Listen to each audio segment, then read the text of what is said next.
Go ahead and Hello, start. hello, hello, everyone. We are so excited that you decided to join us this afternoon for Connecting Cultural Conversations, a dialogue between people of color, African American people in the UK, and sorry, that was backwards, African Americans in the US, and people of the African diaspora in Great Britain. We are very happy to be here with you today.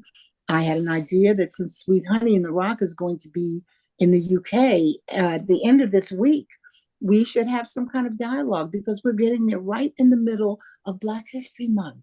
So there's so much for us to learn, so much for us to share about how we celebrated in February. And we have an esteemed, wonderful, just amazing panel of people, experts, commentary, everything for this subject.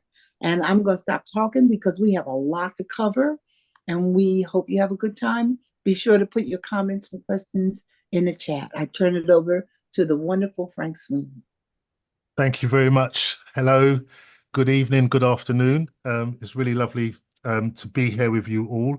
So my name is Frank Sweeney. I'm in London, in England, and I'm a director of a community arts program called Desire Paths.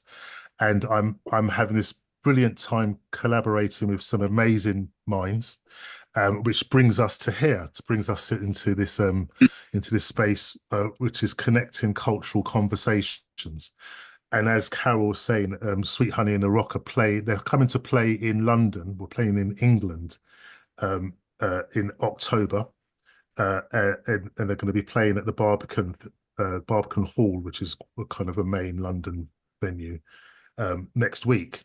And so today was and realizing that they're going to be here during Black History Month UK in October was a great opportunity to kind of hold a conversation and explore what does it mean? What does Black History Month mean here in the UK? What does Black History Month mean in the US?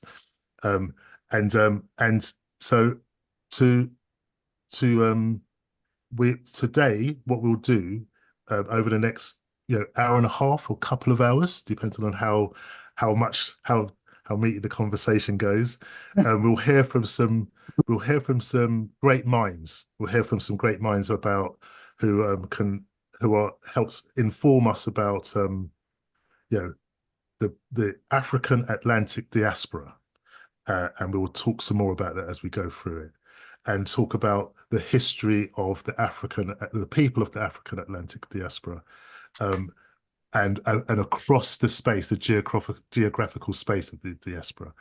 And then also a thread of how music features in this space and how important and how significant music is to humanity in this space. And hopefully we'll explore that some more.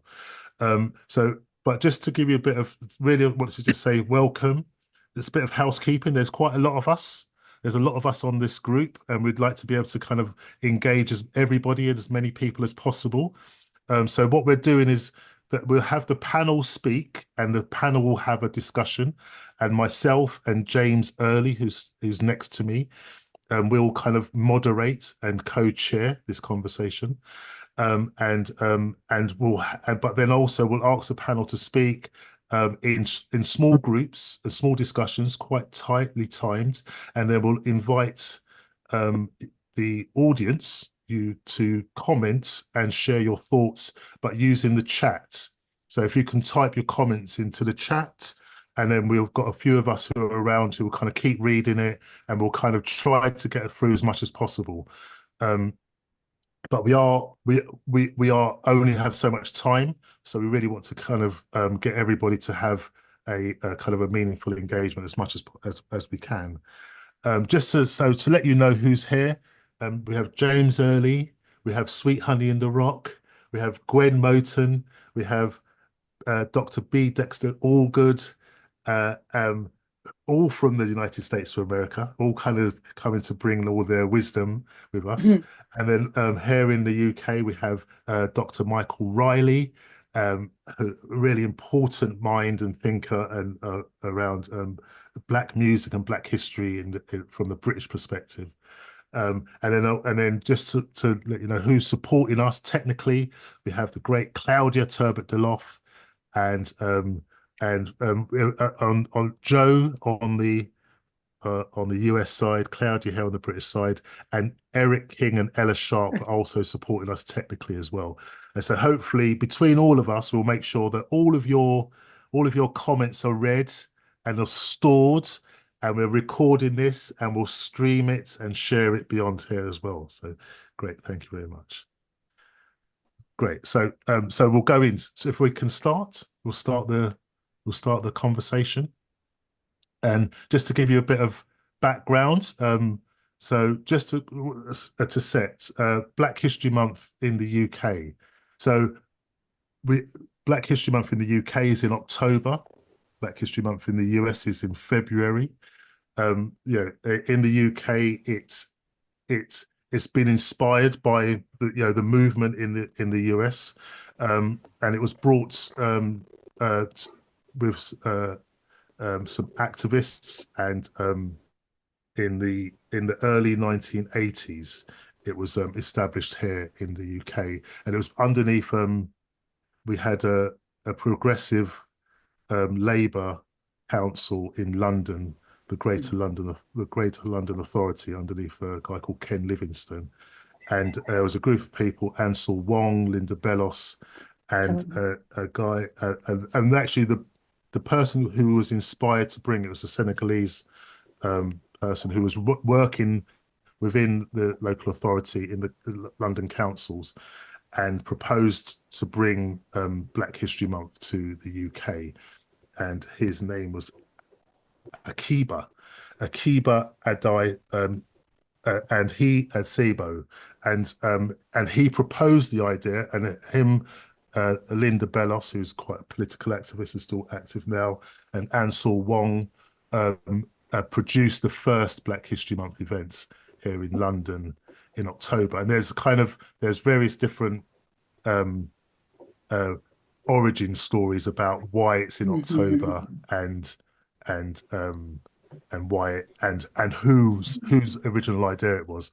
But finally we brought it here, and it has, whether it has the same purpose as what is in the US, but it has a really important purpose here about having a moment where having an opportunity for the Black community in Britain to be able to understand the significant integral contributions that were made to the fabric of British society, but also to kind of world culture, and more than beyond the kind of, I suppose, what was the common narrative of where the Black communities, what their existence was. And so I suppose what's unique here is that when if we trace the kind of Black presence in the UK, in Britain, we understand, historically there's been an African presence in the UK in Great Britain for 500 years or more. We now understand that there's been the Roman legions that came and was occupied Great Britain, and built Hadrian's Wall, were an African legion, and then also we have documentation and instances of the Black presence within Great Britain, across the centuries. But we understand now that when we look at this most recent phenomena, which we can see, and if we was to look at the African Atlantic diaspora and understand what is the African Atlantic diaspora, what does this mean? And this means really about the community of people, who were forcibly removed from Africa to the Americas, from the 1600s, 1600s to mid 1600s to mid 1800s, and there's this common experience that these people have across that time, and if we used to really look at that, is that there is this really common fact, whether you are in the United States of America or in the Caribbean or in South America, in Brazil, or in Bolivia. The reason why we're there is common, right? And then we can be much more diverse. Again, we can see more diversity, and I suppose this is one of the things that we're going to be discussing today. What are these unique characteristics that we have? But I think that what's necessary is to understand that there is a commonality, there is a shared experience between us. Do you know what I mean? And even so, even though we may have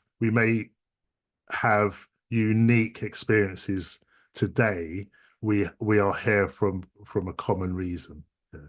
And then what we want to be able to see is how our knowledge and our learning will help us to kind of continue to progress and continue to heal and continue to and how that becomes a benefit to the wider society and to humanity.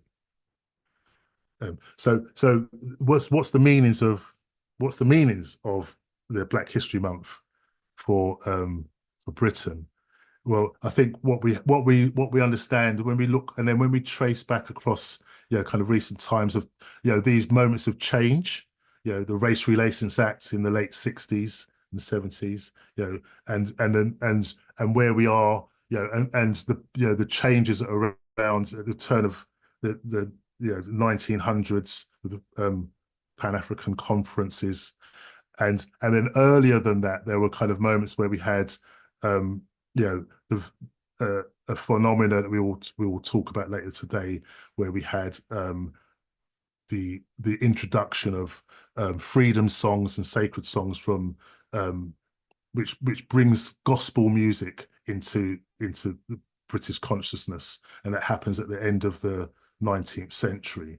And these moments of change, which actually bring benefit to wider society.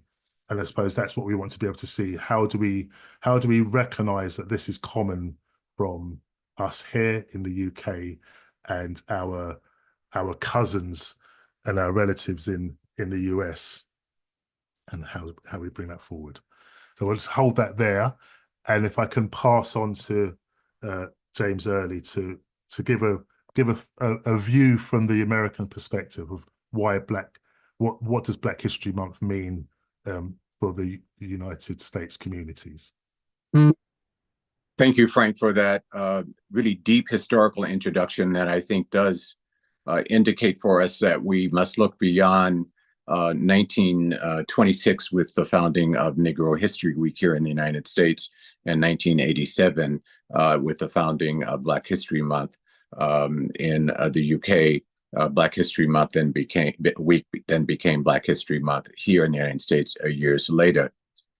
The unity of African descendants of Africans brought together through slavery, as Frank has pointed out, brought in the diversity of a continent with literally thousands of languages, meaning that we were many, many different people, and we were forged into one people, if you will, by the European Atlantic slave trade, which took millions of Africans from the continent, bringing them to the Americas, the so-called New World, with the emergence of a new economic system. And in that, there was an intentional policy of governance to erase the ways of knowing and doing of these diverse Africans, and forcing them into new languages and to new religions. But of course, unless one actually kills a human being, you cannot erase the human mind. And so that many of our songs and our medicinal remedies, our social relations, our rituals, our religions survived in that small space. We did manifest a humanity, despite the fact that there was an attempt on the part of those who governed through brutal, inhumane force to eradicate that memory. And so that the descendant of two enslaved Africans here in the United States, Carter G. Woodson, who did not go to high school until he was 20 years of age, became the second African descendant in the United States to graduate from Harvard University after the great W.E.B. Du Bois. Frank alluded to the Pan-African conferences, and many of us will know that W.E. Du Bois was central along, particularly with descendants of enslaved Africans from the Caribbean in the development of Pan-Africanism, which really started in the Caribbean, not on the continent of Africa. This started on the continent of Africa at a later moment. So these descendants of enslaved Africans wanted to know who they were. And I want to share with you one quote from Carter G. Woodson,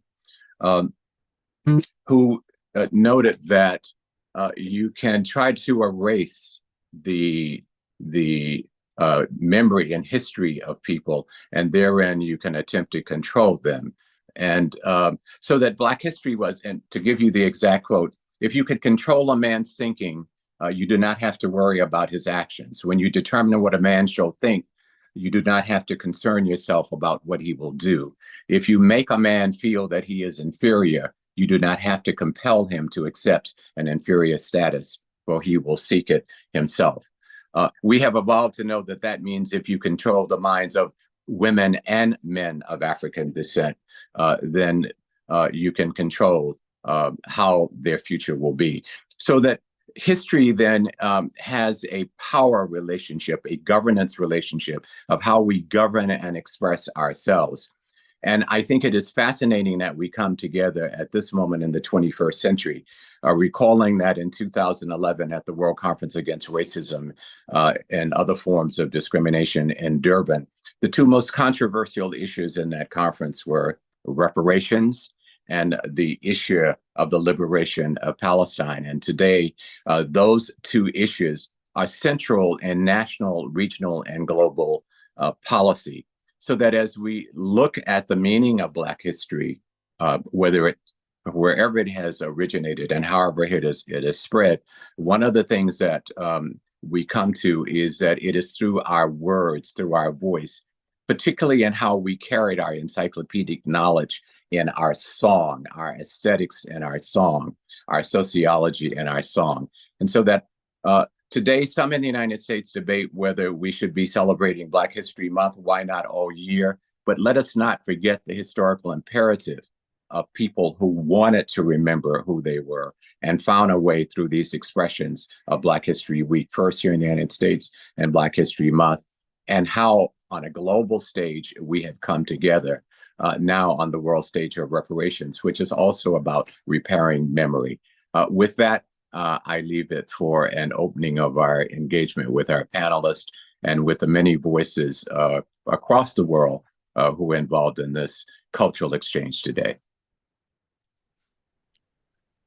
Thank you, James. So if we held a small group of the panel, we've got quite a few people. So if we was to ask for responses from Sweet Honey in the Rock and Gwen, Moten, and Kadidia in this first section, like your thoughts and your responses to the topics that have been raised.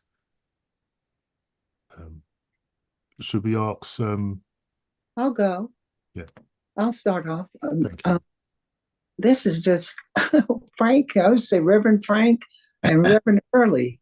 Y'all were, preaching to the choir, but boy, that's just so wonderful to hear it in these two different contexts. I love the idea, knowing that we are one people.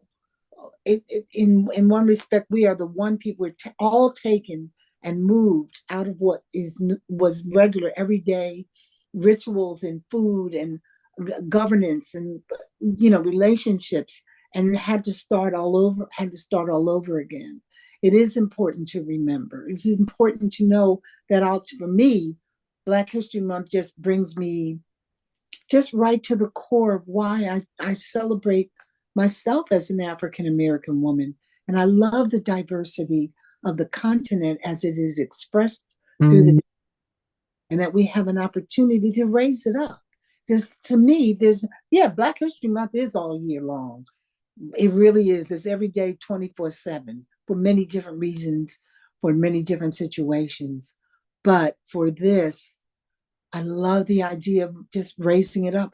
To me, diversity is the beauty of the whole planet. The diversity from plants to animals to humans to thought to how you dress, what you eat, how you take care of your family, what you live in. All of that to me is just a glorious manifestation of the glory of all that is, of the God force for me. So I'm so eager to learn more about how Black History Month started in the UK, or what you all do, what kind of celebrations happen. The one thing I can think of right now at this moment is just out the box. When Black History Month comes, I love to go to Target, which is a really well-known store in the United States, because they have so many different products, T-shirts and books that have the continent on it, and music and albums from way, way back. They'll reproduce the album. Y'all remember albums, right? And so it's just a joyous time for me. It's a joyous time for me. I'm going to say one more thing. When I was at Catholic University of America, we had a Black Student Union, and I produced a week, because we were still at Negro History Week, I think. Black History Week, early, you can tell me, late 60s.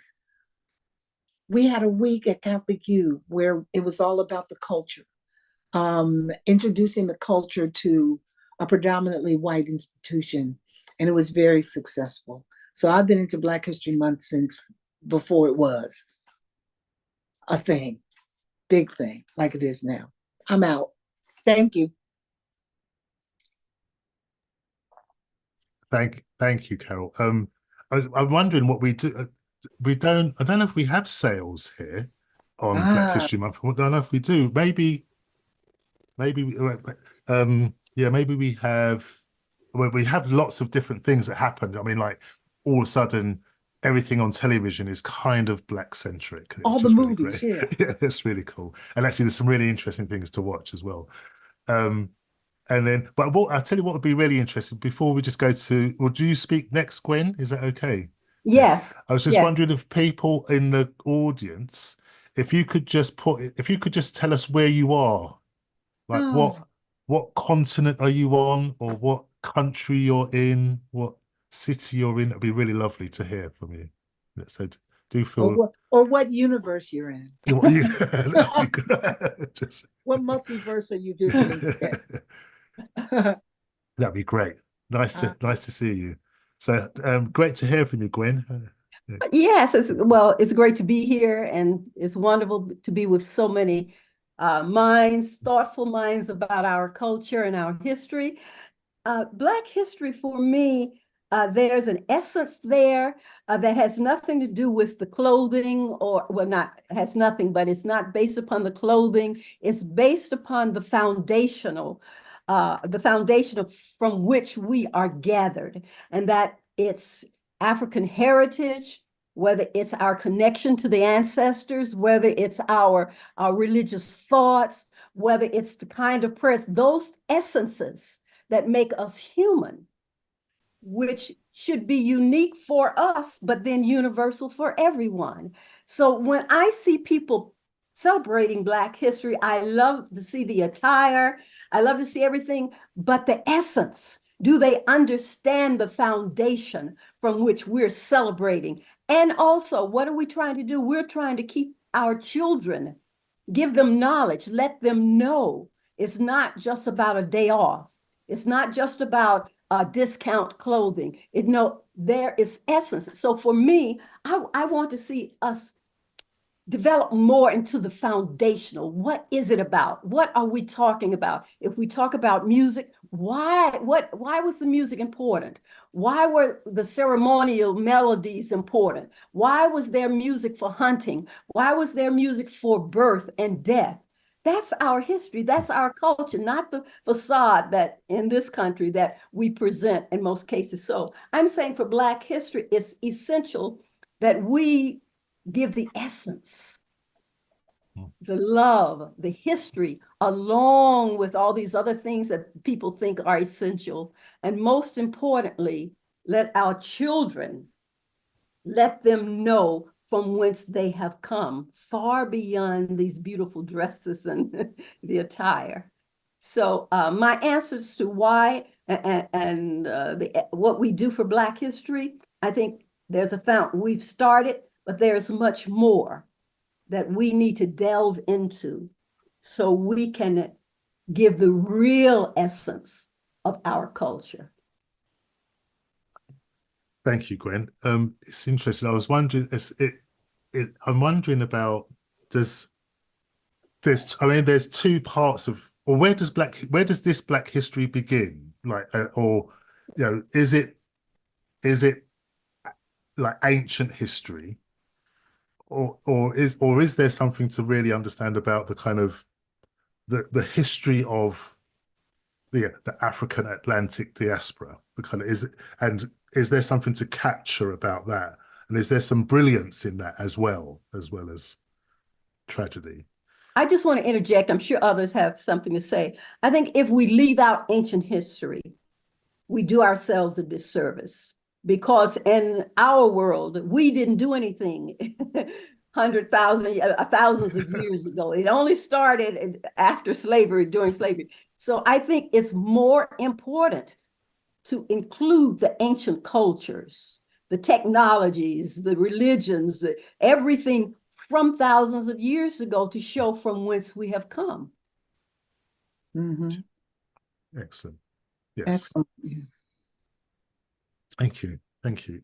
Thank you. So I want to ask Kadidia to share some thoughts here.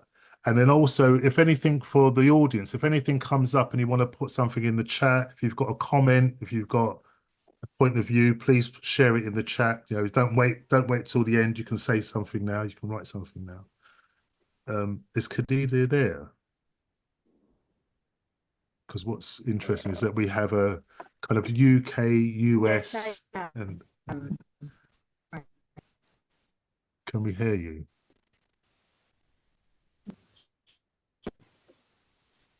So there's a bit of a signal delay. So yeah, yes, we'll wait for you. Okay. So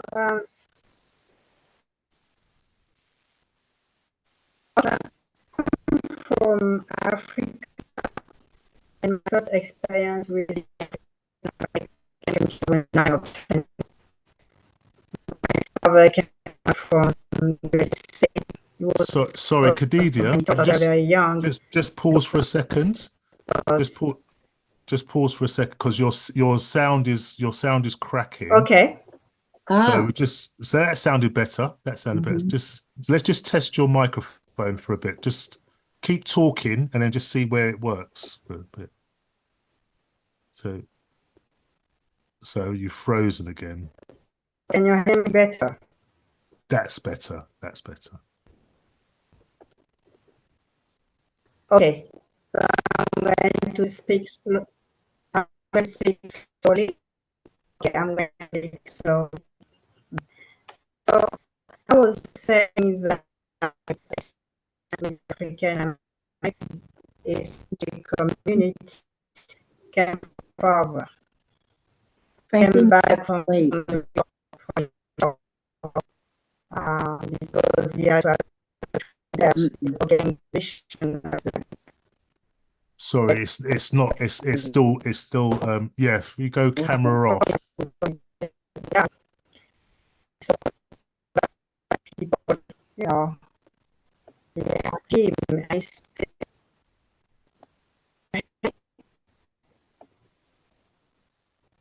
Not yet. No, sorry. What we need? Shall we break just because your sound is breaking quite a lot? So we might have to try. You might have to try and come out and come back in again, I think. Do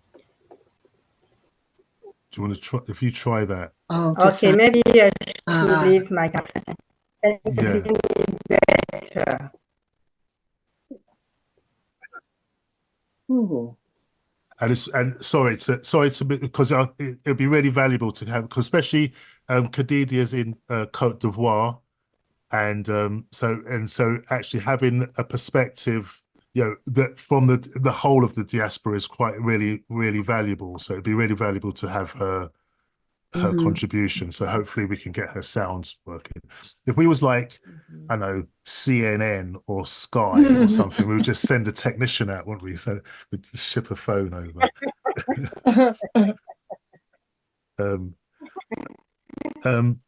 But so, Can you hear me now? yes.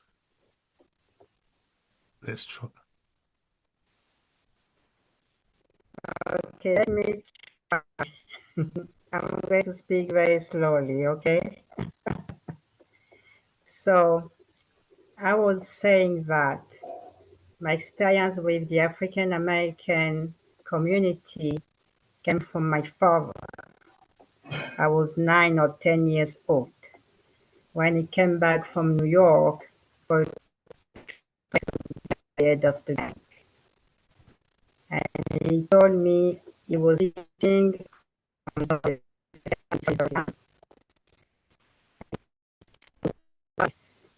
guests do not the same people. I said, we are the same people. So I believe that the Black History Month is very important, and as the lady said, it shouldn't be just fun. It should be education.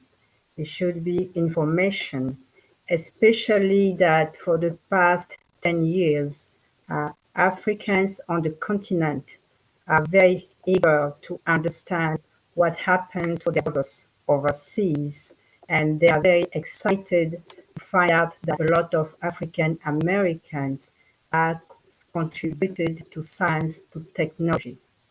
So as African, I think that Black History Month is good, but we should go above what is happening right now. We need to explain. I mean, history is history. People need to know. It's not just the young Americans. Even on the continent, people want to know. They want to know because we have been fed with a lot of lies. And at one point, the African American community overseas and Africans on the continent, there was no link. We were not speaking because of what was said in those communities. We have to be together to be strong. The past is past, but we cannot forget the past. Now we have to move forward so that we can do what we need to do.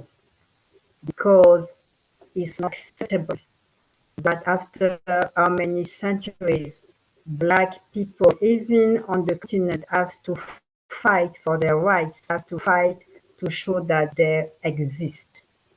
There's a problem somewhere. So I think that we need to speak about solidarity. Maybe this is one we need to be, solidarity, understanding, and respect among all of us. Thank you. Thank you, Kadidia. Thank you so much. And I think what we might do is we might call you next time round. We'll call you on your WhatsApp, and then we'll just but thanks for persevering with that, and I hope that kind of got through to everybody. It's an interesting point, I think. I mean, from one of the points that I captured there about this kind of sense of separation, that we're this kind of division between kind of the communities of the diaspora, and that would be interesting to explore that in some more detail as well. So whilst we're just to kind of pick up on, if there's any panelists want to kind of contribute to that or kind of feedback on that, please do. I was just going to just read out a few comments that have come through. We've got a comment. We've got from Louise from Sweet Honey in the Rock, who says, "I love what's been said. I think it's important to understand that we survived and how and why we thrived, what rituals and customs remained, were transformed and passed along to ensure the survival. what was food, what was the food, the music, the religion, the stories, the power of spiritual practice, and more. It says, thank you, Carol, for seeing the vision of this. It says, and it's interesting that I'm just doing the mathematics of thinking about where I think we're kind of nearly 200 years from the abolition, the date of abolition, if we kind of as a marker. I was thinking how many generations of my family go back to that. My parents were born in Dominica in the Caribbean. And we can kind of go back maybe 2 or 3 generations of the Caribbean and it gets lost. There's no records. But I was just thinking, even if we go back to that point of abolition, the 1860s, and something like I think in terms of my direct ancestors, like my parents, grandparents, great-grandparents, great-great-grand, and all of those people that had to come together for me to be here, it's something like 340 people would have had that, just in my direct ancestry. And so just thinking about how many people went through that experience, the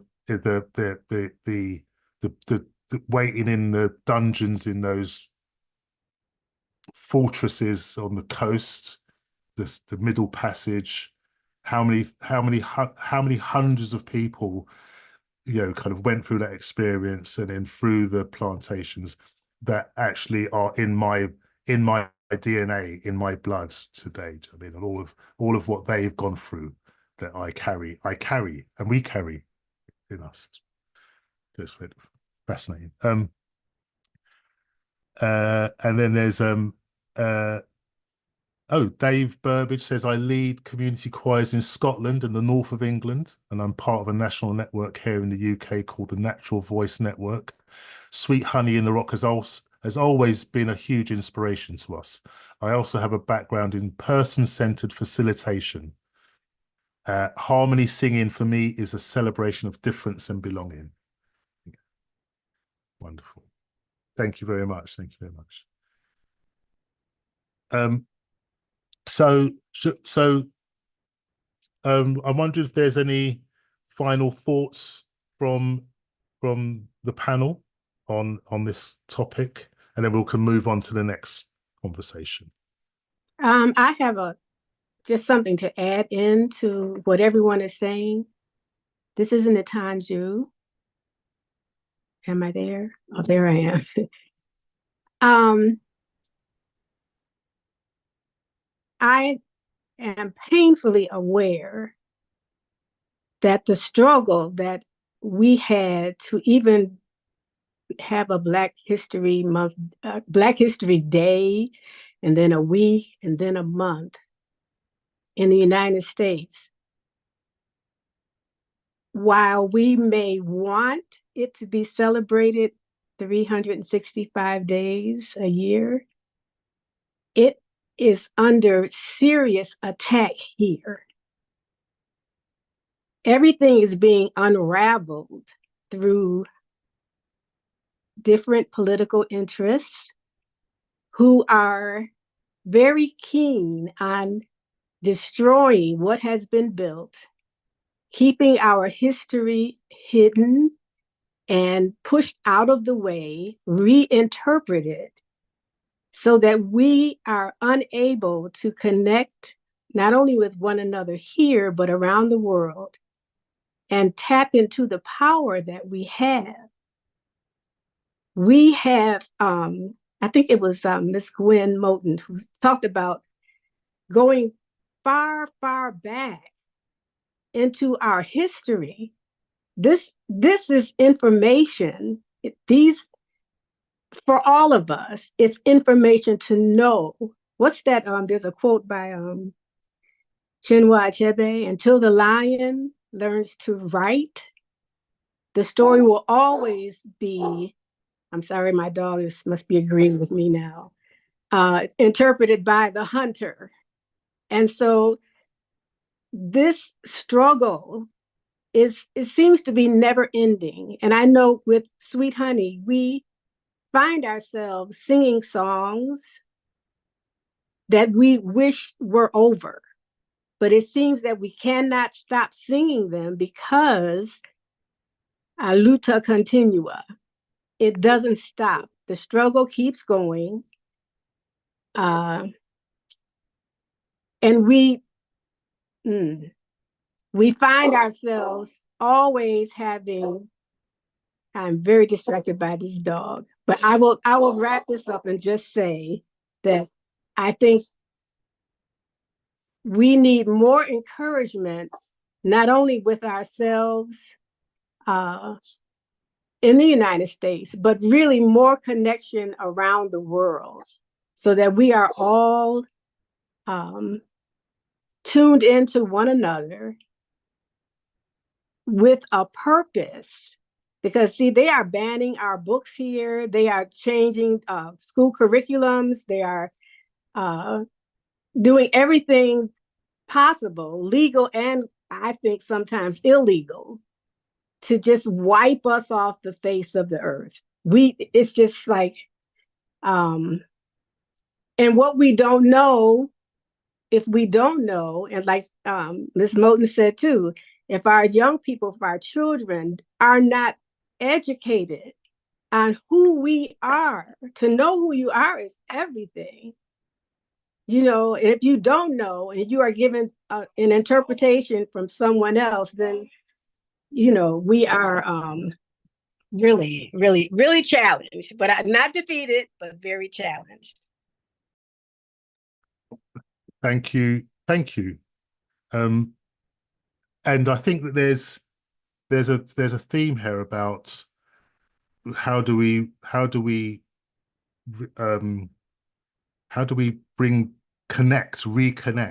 How do we connect ourselves, and how do we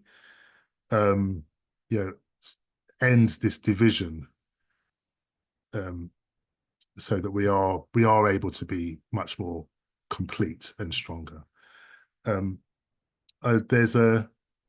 There's a comment from Chapman Roberts would like to speak. I think Chapman might need to be unmuted. I'll do this as briefly as I can. Frank, can you hear me? We can hear you. Thank you, Chapman. Okay. I heard the concern about the celebration of Black history being confined to a month. I think that particular event is celebrated greatly for the month of February.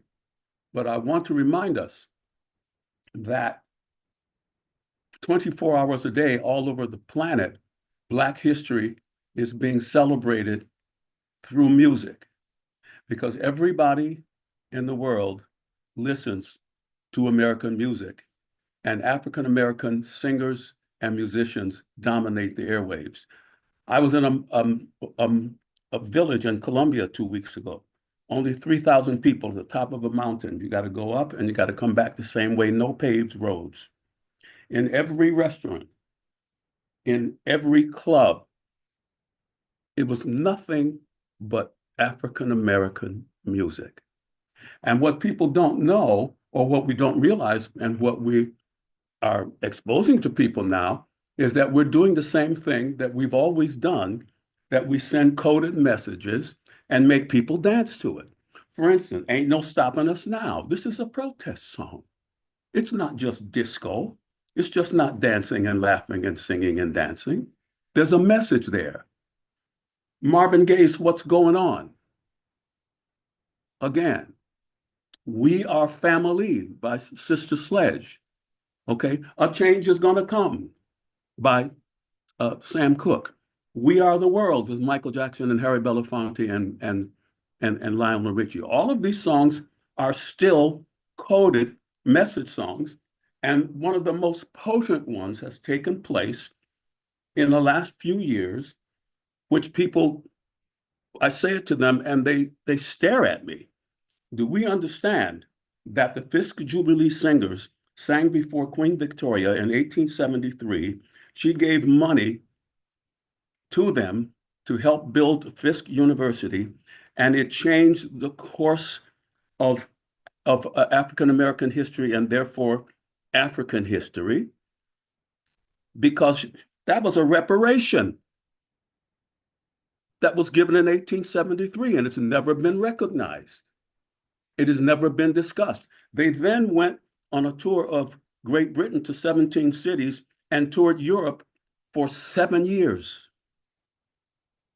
singing and collecting money to go and build a Fisk University. And Queen Victoria commissioned her royal painter to paint a picture commemorating that event, which now hangs at Fisk University. But if I remember correctly, most recently, Harry and Meghan got married in the presence of royalty. And you know what they sang? You know what the wedding song was? Much to the dismay of the royal family, it was Stand By Me. Stand By Me was made famous by Ben E. King, an American gospel singer. The gospel singer, the African-American gospel singer, is the most emulated singer in the history of the world. And they have carried the message, and they carry it every day in their churches, in their prayer meetings, in their Sunday schools, in their YPWW, and their BTU, and over the airways all year long. But people don't know that's what we're really doing. The code song at the wedding of Harry and Meghan was Stand By Me, which I arranged for Smokey Joe's Cafe on Broadway. And if you listen to the lyrics, Meghan Markle sent a message to Harry. It's gonna get rough, Buster. Are you gonna be there for me or are you not? And nobody caught it but me. And if they did, they didn't tell anybody. We're still doing it. It's there every single day. So the greater celebration is the focus in February, but it's being celebrated worldwide, I assure you. Thank you. Thank you, Chapman. Interesting. It's an interesting point that you just bring in at this position, at this time, because we can hold that as the provocation for the next question, right? The next point, which was the question is, how does music of the African Atlantic diaspora reflect the meanings of Black History Month? Black History Month in the US and Black History Month in the UK, and then Black History Month in the diaspora, the wider diaspora. So if we was to hold those thoughts and that information that you've just presented to us, Chapman, and just hold that. And could I ask, is Dr. Mykaell Riley available? And I was wondering if you could just comment on, the question of how does music of the African Atlantic diaspora reflect these meanings of Black History Month from a British UK perspective? I'll have a go. First, I have to declare I don't do Black History Month. I think I don't, because as someone said, this is a 24/7, 365 experience of a intergenerational trauma that we deal with. And for me, music is one of the few platforms that has at any given point, has the opportunity or creates the opportunity for a release, some kind of release, some kind of sharing of a history, an experience, which is global. And it's a way that we reconnect, either knowingly, consciously, or subconsciously. Anecdotally, the other night I was watching, I think it was it Summer of Soul, that American film. And I was fascinated at one point in the film where the commentator mentioned the various representations of diaspora that were present, that went from Africa to African Americans to Caribbeans to Colombians. And what was pulling them together was different expressions of African music on one stage.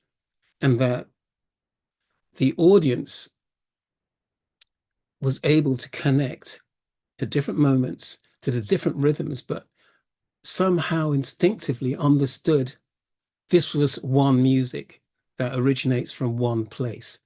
And it's that universal power I think, of music that comes to the fore on occasions like that. But I think importantly, and I'll speak about my exhibition in a minute. I think importantly, the thing about music is the time span. We can go back as far in history as we want, and there will be music. It is as old as man. And so there is a universal language that is embedded in music, which is hugely powerful, I think, if you're able to tap into it. Just bringing us forward, I think if we was to describe music as soft power, perhaps it would make a slightly different sense. And by soft power, I'm referring to the concept here to impact international relations, to influence thought through melody, beats, and rhythms, if you like, and percussion. It's the power, I think, to transform or change or impact youth culture, which is the adult culture, further down the line, in a way that governments have issues with, and wherever possible, will try and harness what is said, not least because it can be political. It has the power to change young minds, as I've said. But if you change young minds, you change the future. I think it was Baldwin that said, how did he put it? I'm going to paraphrase here and probably get it wrong, but he says,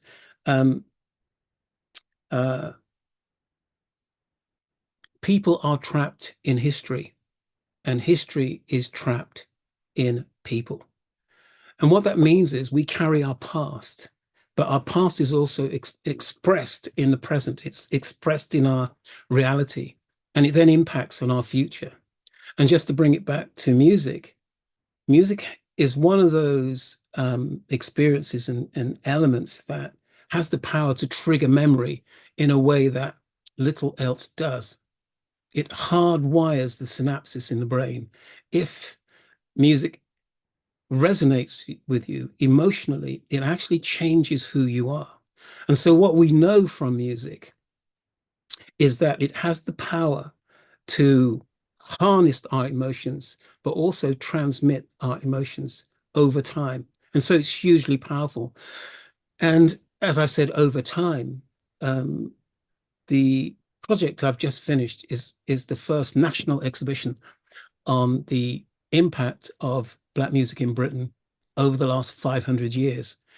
And initially, just trying to explain that we could go back 500 years was a challenge, because the assumed wisdom in the room, and these are musicologists of various varieties, said we can't do that.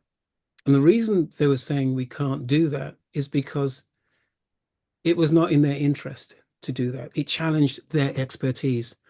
And my background is not classical history, classical music history, or anything like that. My first band is a reggae band, old reggae band called Steel Pulse. And we were activists at the time. And I'm still being looked at as that individual. So how dare I challenge the common narrative that popular Black music in the UK started post the Second World War. And this is one of the issues. The soft power that has the power to educate, to move a narrative forward, generally wants to protect a cultural narrative that it has established. And in this case, we're talking about Great Britain. So that narrative is established 400 or 500 years ago. It's nothing new. But what's powerful is maintaining that cultural narrative. And one of the means of doing that is through music. And as an example, if we think of, and we're referring to the UK now, if we think of the Beatles, branded the most successful pop band, versus the Rolling Stones, it's an interesting juxtaposition between two artists, one of which was adopted by the powerful agent, which is the BBC, British Broadcasting Corporation, and supported. And one of the reasons they supported the Beatles was they called the music pop Pop has no origins. It takes from everything, but it has no mother or father, and it credits no one.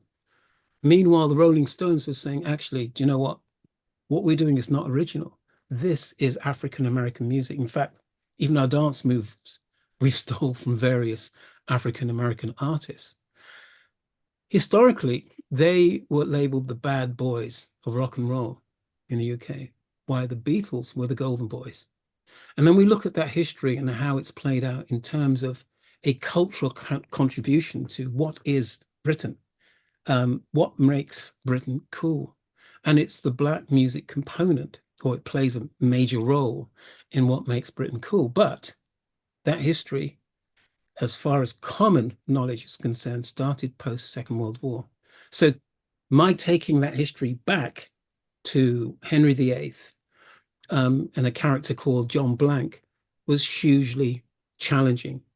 John Blank was a trumpeter for Henry VIII, and he asked the king at the time for a doubling of his salary, which, lo and behold, the king, who was famous for removing the heads of individuals he didn't get on with, granted him this request, and wrote to the Treasury at the time that there should be a doubling of John Blank's salary. And I was able to extract that or get a copy of that from the National Library and take it into the British Library to make the case. And it's like going to court. And the point I'm trying to make here is that sometimes we underestimate the power of music, its history, the role of Britain in that history, and the extent to which that history is alive and kicking, and is also used as an example of how to use music to transform a particular narrative and to promote a country. The most recent example being Korea. Korea openly referenced the way that the British government and broadcasting company promoted the Beatles and said, we can do something similar to put Korea on the map. And without going into music history, that is the birth of K-pop. And what's powerful about that is how seamlessly and how fast it happened that Korea, that we didn't talk about as a musical force. It's 20 hours. Oops, that's my computer telling me to shut up.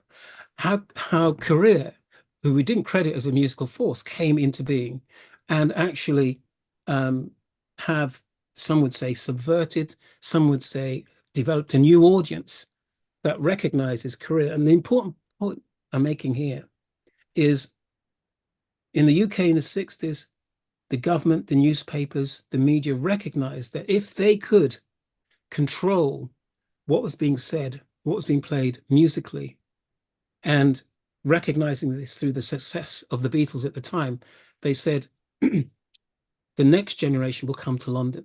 We will control the next generation. And we can do that through music, without guns, without blood. We can do it through music. Anecdotally, I think Black music has been doing this. It is a success story against the odds.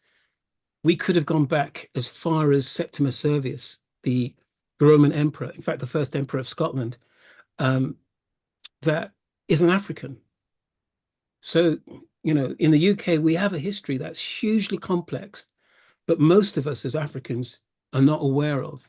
Our contribution is long and it is broad, and it is still impacting how people think, but it's what we don't know that we should know. And I think these opportunities in Black History Month, which should be Black every day, are opportunities to engage with that history, challenge it, and move it forward. I'll stop there for the moment. Thank you, Mykaell. Lots of really good information, and I think there's lots to kind of absorb and also to kind of respond to. I think there's some great information. I'm glad that you made sense, because I knew that there was a African presence in the in Roman Britain, and I wasn't sure that there was actually the Emperor of Scotland at that time. That's great to know. So I could imagine that African culture 2,000 years ago is with us.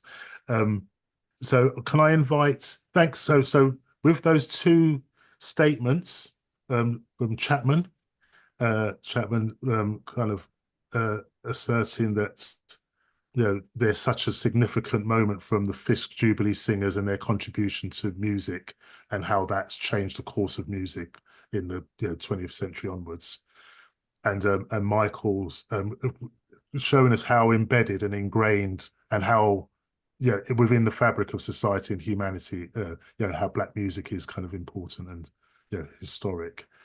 And so can I invite the panel to comment, and also for the audience to continue to give your comments and messages in the chat as well. So in this second part, I was going to invite Dr. Allgood, Sweet Honey in the Rock again, and Dr. Allgood to come and comment. Are you there? Are you unmuted, Dr. Allgood? No, you have to unmute. Hear me? Yeah, great. Thank you. Yes. Good afternoon, and thank you so much, Frank, for allowing me to be here. I just wanted to piggyback on so many incredible comments that have been made. I am really, because I am born in the South of the United States, and I grew up during the 60s, and I saw so much of the civil rights movement. I can't help but to reflect on what I saw, the dogs, the baseball bats, etc., just for my African-American people, my people, wanting the freedom, the right to vote, etc. But I must go back also in history to know that even though throughout history of the first arrival of slaves in 1619 in the Jamestown, Virginia, although they were stripped of so many things, physically stripped of their families, being separated, etc., there still was an incredible music to come out of slavery.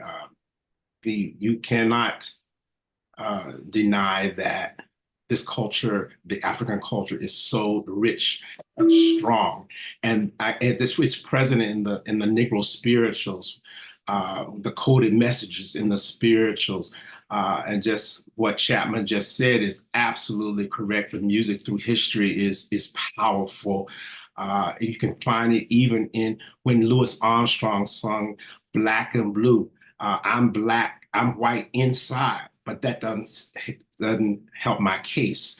That's so powerful. They were saying a message throughout history. So, but now in 2024, I must emphasize, there is a direct attack on African-American, the culture. They want to erase it, but we must stand strong against that, because we helped build the United States. We helped build this country, and we are proud to know that our heritage is from Africa, and we stand strong on that. That's my contribution. Thank you. I somehow kind of found it must be quite impossible to kind of erase such a significant culture. It's like it's Absolutely. Yeah. It's impossible. But there is a conscious effort to do that presently, politically, right in our country right now, through banning of books, in the colleges, especially in our African HBCU college, historically Black colleges and university. They want to take away the African-American or African majors in the colleges. This absolutely is appalling to me. We just cannot continue. We must stand strong against that kind of that effort. Mm-hmm. Thank you. Okay. It's interesting, but there's such a, African-American population, what, 45 million people? It's like a significant population. It's like, it's Yeah, it's a country. I mean, like Britain is 60 million, the whole of Britain is 70 million. So, yeah, I find it difficult. Like, how can that be possible that they can shift such a thing? Like, it is a very much happening in the United States. Absolutely. Go ahead. Yeah, I was gonna just hello. I was gonna just ask. Oh, sorry, is that Chapman there? Yes, I wanted to say, and please don't think that I'm making light of anything, but we have to continue to do what we're doing.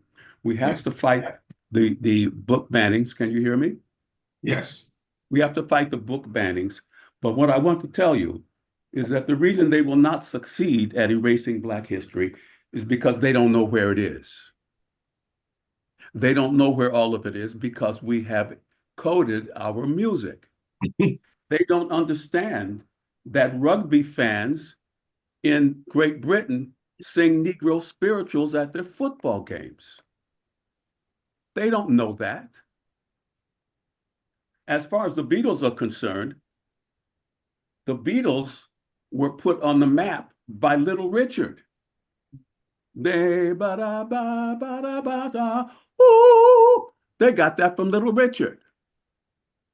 And Little Richard was put on the map by Sister Rosetta Tharpe, who invented rock and roll and made the first rock and roll record in 1938. She put Little Richard on the map, if you understand. So what they don't understand is that on American Bandstand in the 50s, when those white kids started shaking their behinds and imitating the way we sing, dance, and talk, it's too late. It is embedded in their children, and all of their children are carrying our history with them. That's why the only British singers who have ever reached any fame are copying the African-American gospel singer, including Adele.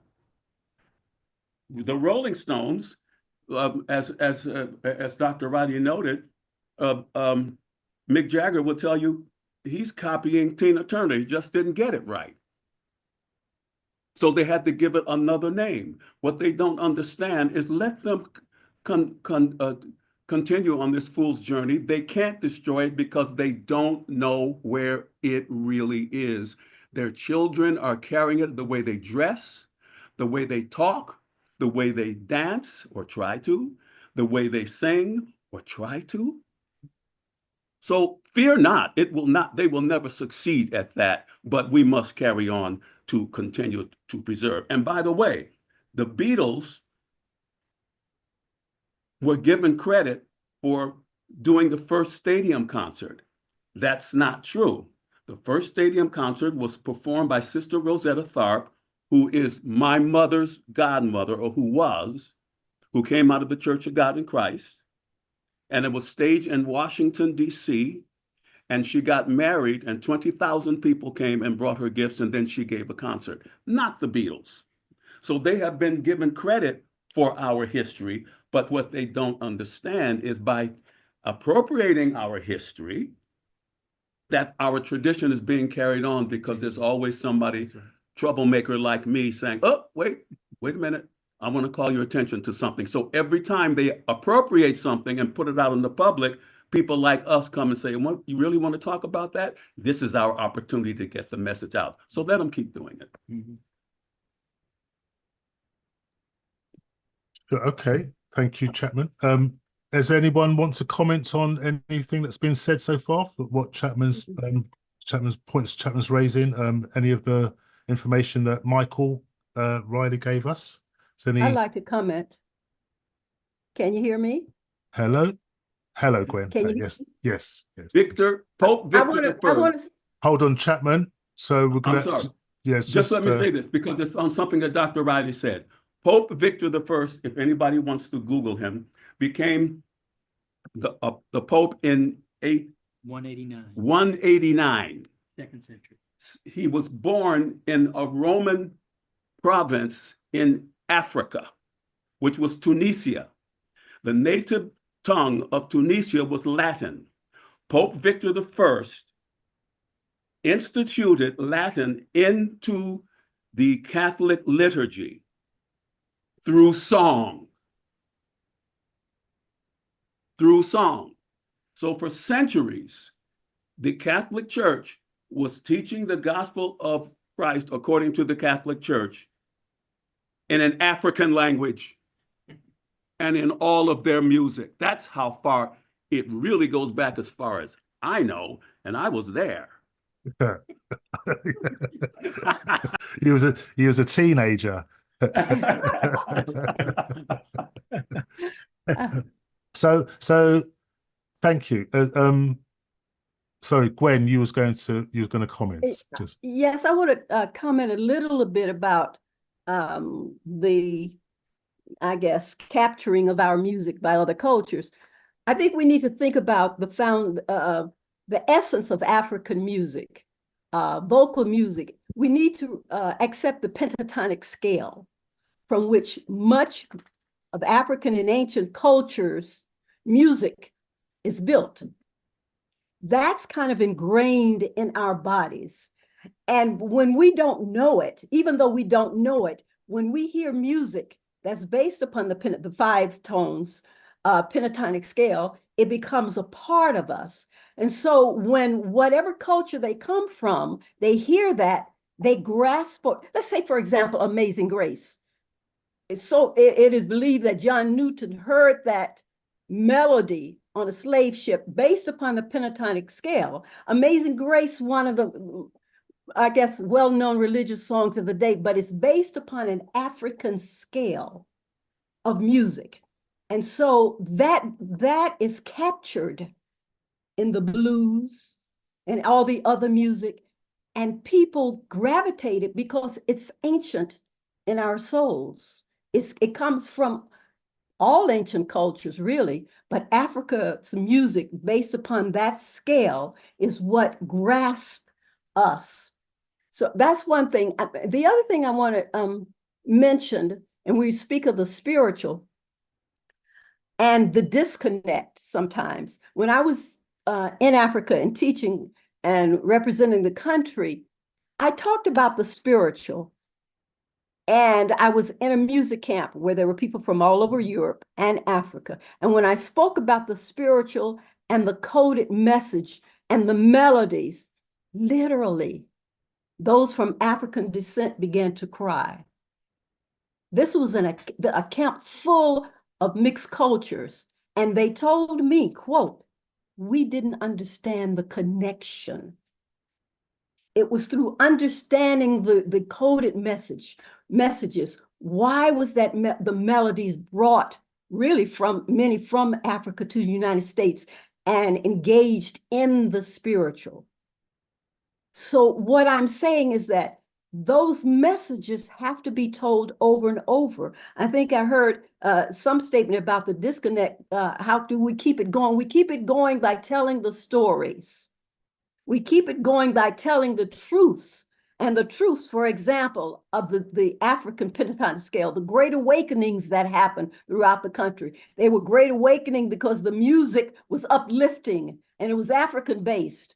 And many of the slaves gravitated towards that music, which became music of our culture, developing what is called gospel. So if we keep telling the stories, that's all I have to say. Keep telling the truth. They'll never take it. It will never die. But we got to know the truth. Let us learn the truth and share it.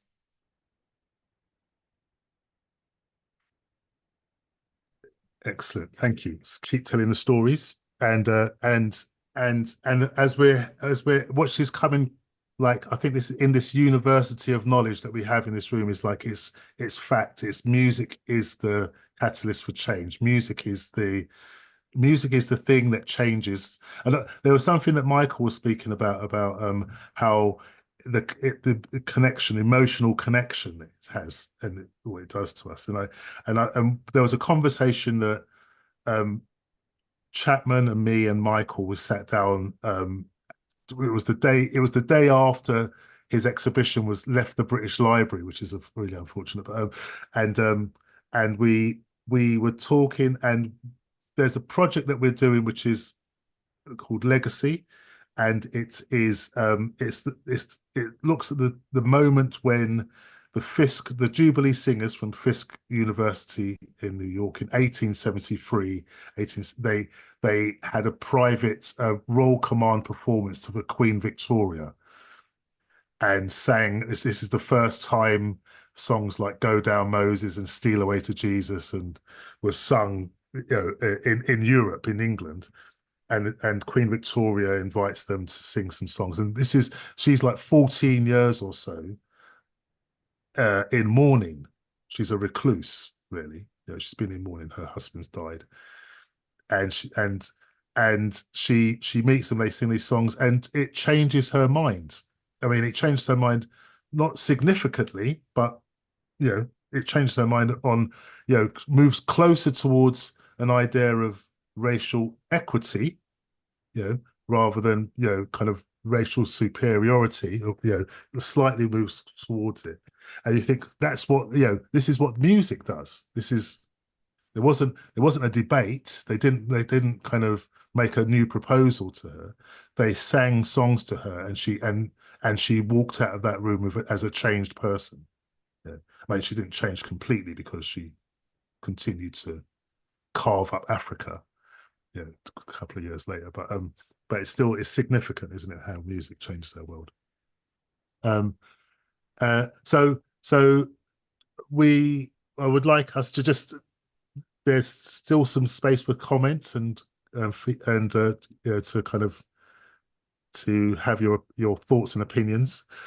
Just wanted to just see who's here, and just to kind of, like, some people have been telling us where they're from in the world. So we've got, if I could say your names, we've got people in East San Francisco. Luke Bailey's out there. Cheptu's in Atlanta, Georgia. So lots of people from the States. We've got Odette, who's East, but East London in Leighton. In Odette, hello Odette. And then we've got Oakland. Sharon's in Oakland, California, Arizona. Mary Franklin in New York City.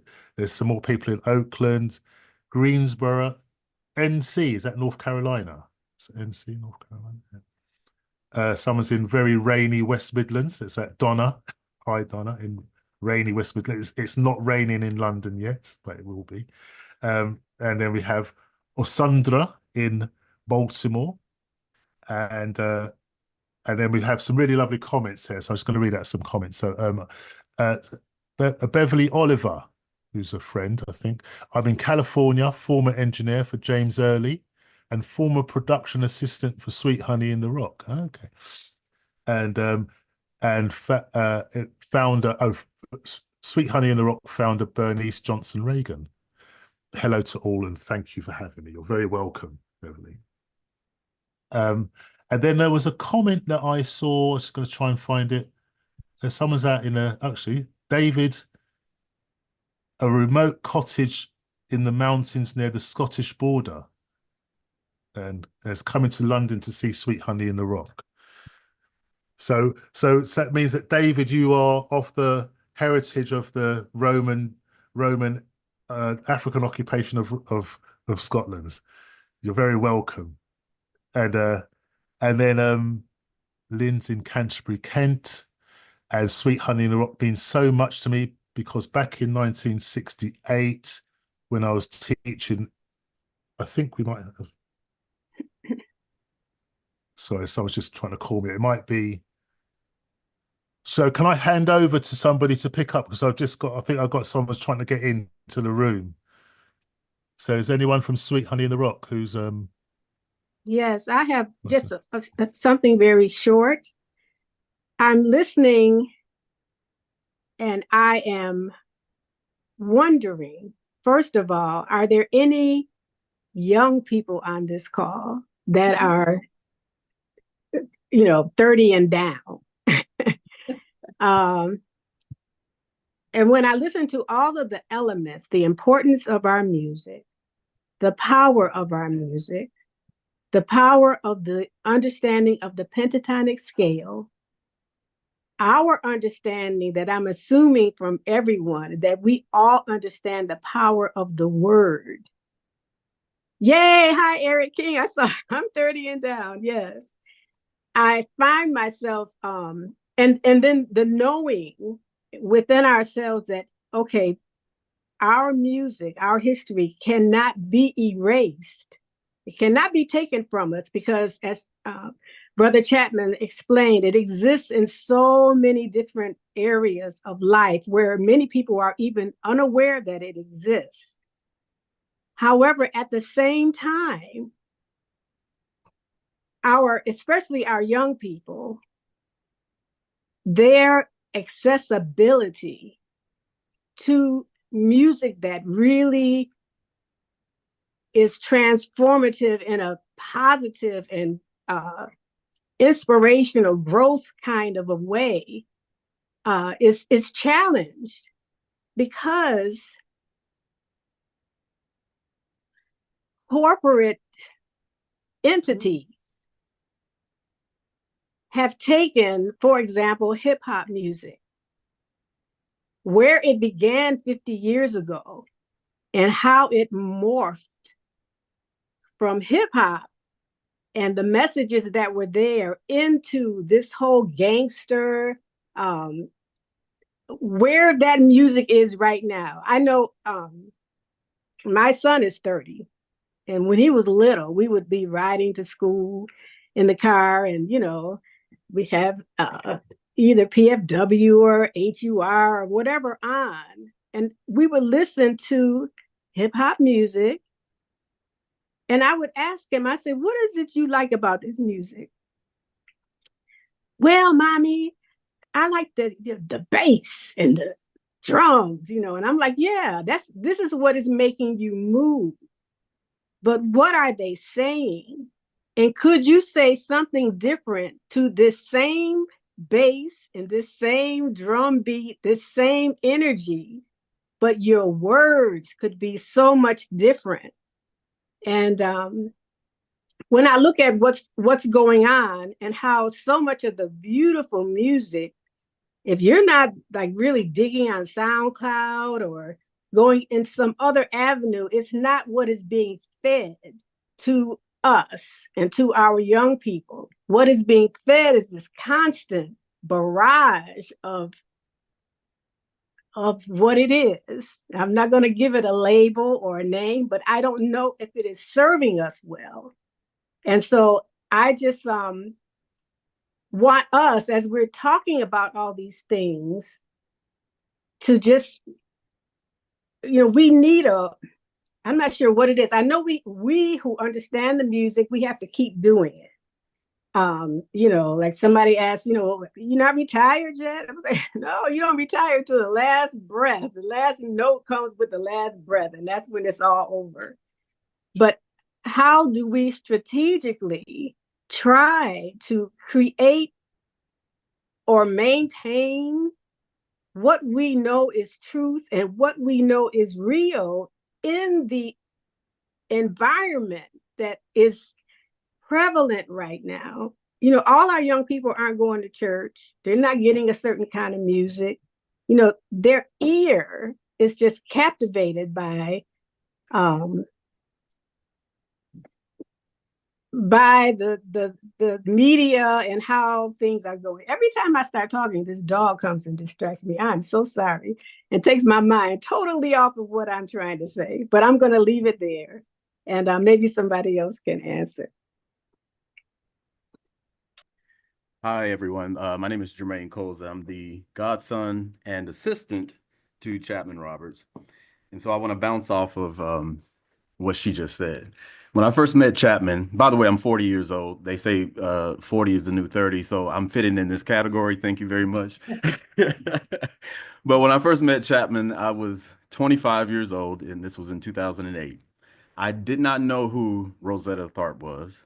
I did not know the history of many of our Black artists who were not part of mainstream, such as James Brown or the Jackson 5, a lot of the 70s artists that we know in disco. And it was through his mentorship that I learned about the Fisk Jubilee singers and Marian Ann Anderson singing at the Washington Monument.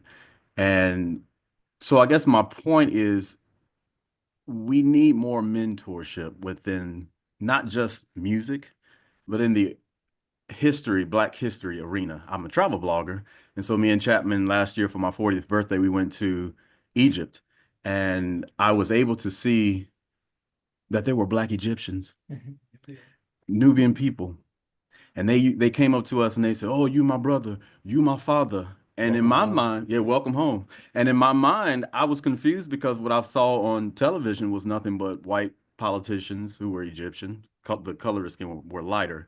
Or the music artists that they have. I don't really see much Nubian, brown skin, black skin representation when it came to Egypt. So to see so many of them that look like me, it was astounding. And so I recorded it and I documented it. And I went to my 6th grade teacher, who I remember her wearing gold bracelets. I remember her sitting down to bringing some of the kids, because we were goofing off in the class. And she said, "You know what? You all stay with me." She grabbed all the about 4 or 5 Black kids, and she sat us down and she told us the importance of our Black history and for us to pay attention and to learn. And I went back to her and I told her this. I submitted it to the news station. They just did an interview with us last week. And this is an ongoing conversation that my generation, which I'm trying to inspire people through film and documentation, to make sure that our history is not erased. So Who was she taught by? Who was she? Oh, her parents were taught by George Washington Carver. Yes. So Jermaine, hello, are you there? No, Because she told me, and he taught them, and so that was mind blowing for me. So I have 2 mentors now, Chapman and her. and so Jermaine, and Frank, and Dr. Riley, and Dr. Early. Hi, Jermaine, can you hear me? Jermaine, I can hear you. I was just Yes. gonna. So I was just. What's interesting is. So do you feel that there is a lack of like a really significant lack of knowledge in the younger generation? Absolutely. I think when I was growing up, we had mentorship programs, and I'm not saying they don't exist now, but it was nothing for me to sit down with an older person in church. And a lot of the young people, they don't go to church anymore, or they don't go to some of the historical community events that we have. And so if the young people are learning from the young people, what are you learning? And so once again, everybody on the panel, anybody who is listening to me right now, I encourage you to find someone who you can mentor, because this is how it's going to continue, because without it, it will be difficult. The hard part about it is that the young people don't want to know, and they will tell you to your face, "I'm not interested." This is a problem. That too. I'm done, Frank. Thank you. Thank you. So, I would like to read out some more, but I was just wondering, because James, I was just wanted to just check back in on you, because you've been patiently listening to everything and absorbing everything. So just would be interested to get your thoughts on what you've heard so far. And well, as someone who earns his living talking, I often do. You might. Can you hear me? I think you've got 2 devices open. You might have to mute one thing. All right, let's see if I can mute mine. How's that? No, you have to mute the other one. Keep that microphone open and mute the other device. Okay. No, you're in the echo chamber again. If I might interject, Yes. You just have to mute the volume on your computer or device, because basically one is you're speaking into one and it's coming out the other and then going back into the microphone. Oh no, so turn the volume down on one. Just keep the microphone open and turn the volume down on. Can you hear me now? No, it's Is it okay if I just drop the second device so you'll just be on one to talk? Yeah. Drop the second device. Okay. Yeah. There it is. Okay, can you hear me now? Yep, almost there. So Joe's our tech in the background. Okay, I think that just would have worked. Okay, good. I said, as someone who often earns his daily bread by speaking, I have been very uplifted simply by listening. And I just want to make a few comments. The positive perspectives that we've heard today, the multiple points of knowledge about our history, about our proactivity from enslavement, maintaining humanistic and aesthetic and artistic expressions from the diversity of enslaved people who moved across the globe significantly from this side in the Atlantic and the Americas, the so-called New World, including the centrality of the Caribbean, into Europe. We are connected. We are sort of a distillation of the best of that. And I think we have to appreciate that we are the foundation. We have to appreciate that no matter how dark or cloudy the sky may look, we are the accumulated points of light based on the last generation who shown for us the way to go. And so will this next generation pick up on that. So I would ask that we speak from that strength of our foundation, not from the deficit.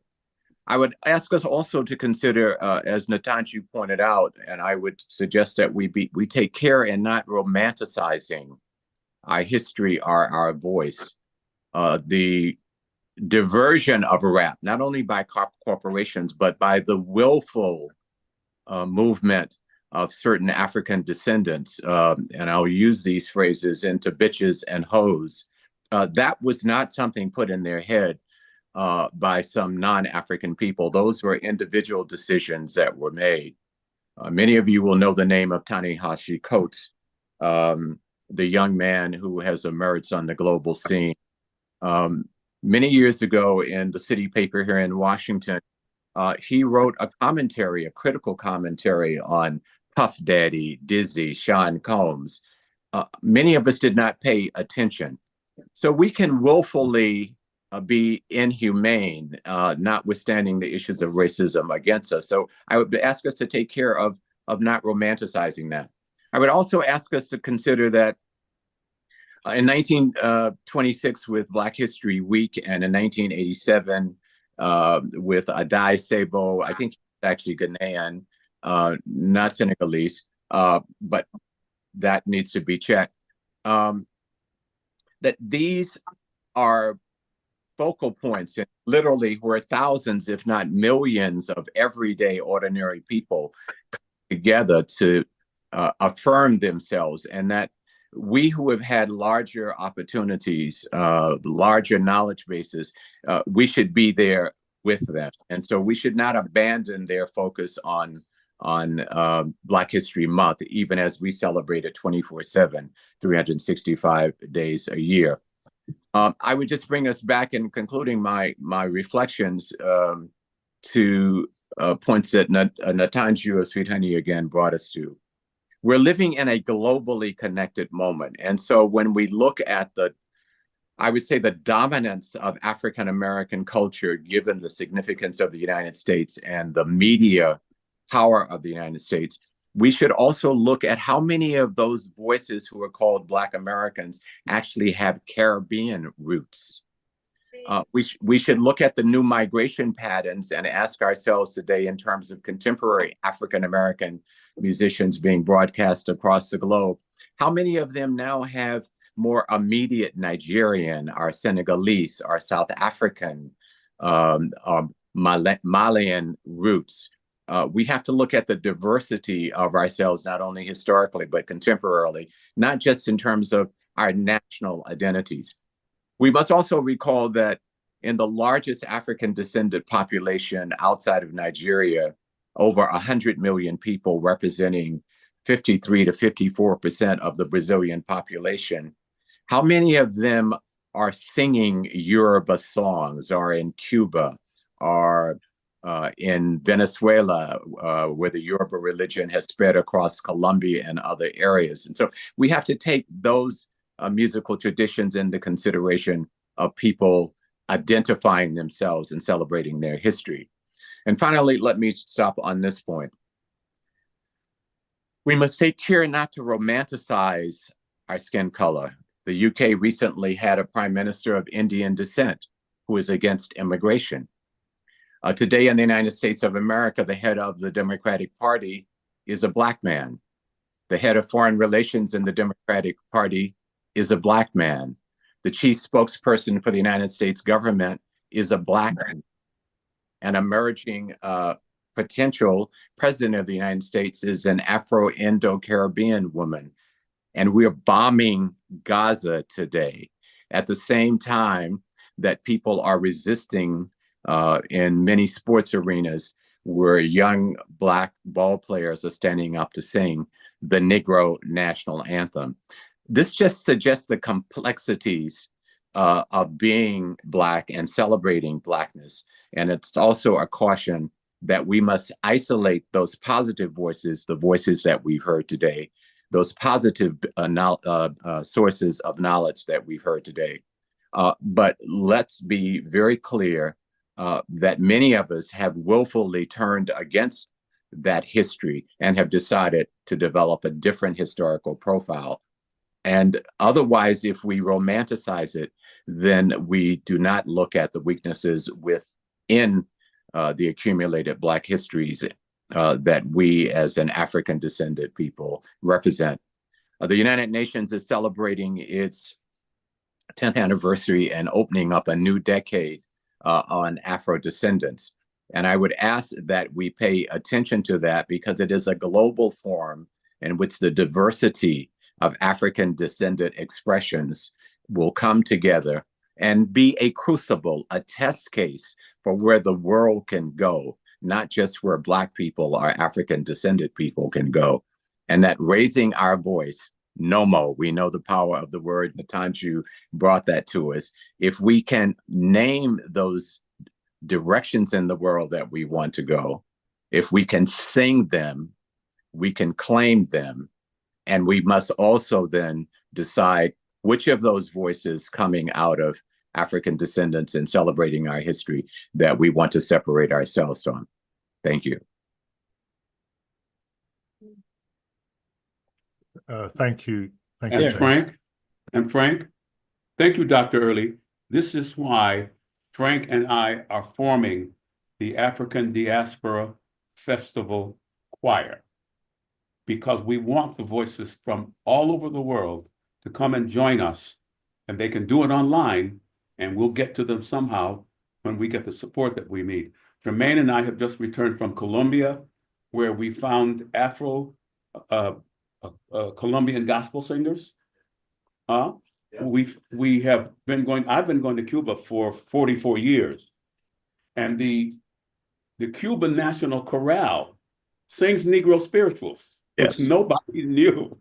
Okay. And an African-American opera has just been made the court musician of the Archbishop of Cuba. And of course, he goes there and sings in Spanish because he's of Cuban heritage. But this, what you spoke on, is exactly why we're here, because we are forming the African Diaspora Festival Choir, and all groups and choirs, and Gwen Moten and her choirs and Dr. Allgood we are inviting them to become a part of that festival choir, and we want it to go worldwide. Thank you. Thank you, Chapman. Thank you. Yeah, there's quite a few things that we should give you some updates on what things are happening and what we're doing, and organizations that we'd like you to continue to support as well. I just want to do a shout out because we've been quite full in the Zoom, and we've got lots of friends and supporters who are watching on the YouTube. So we should say hello, and we should all give them a wave. You can, you've got to give them a wave and say thanks for joining. And then there's more people in the chat, but I've somehow my chat's gone down, so I'm gonna have to try and find. So there's some really important comments that were coming up in the chat. So for some reason my chat's gone missing, but I'll find it and speak to you about that.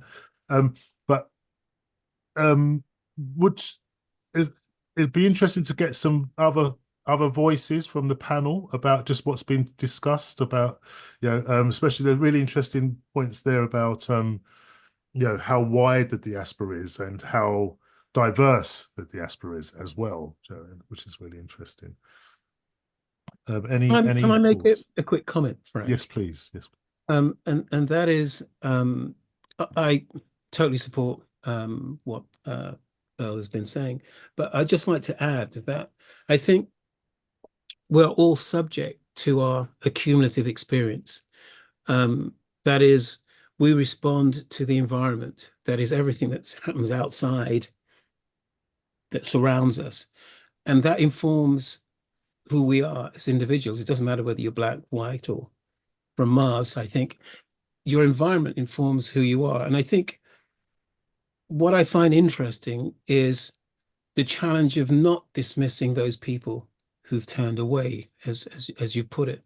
I think we have a responsibility if we've somehow arrived at a perspective which is positive, but I'm reluctant to not invest in those who've turned away. I think it's the environment, and it's a 24/7 onslaught on their senses, which is negative. And some people give in.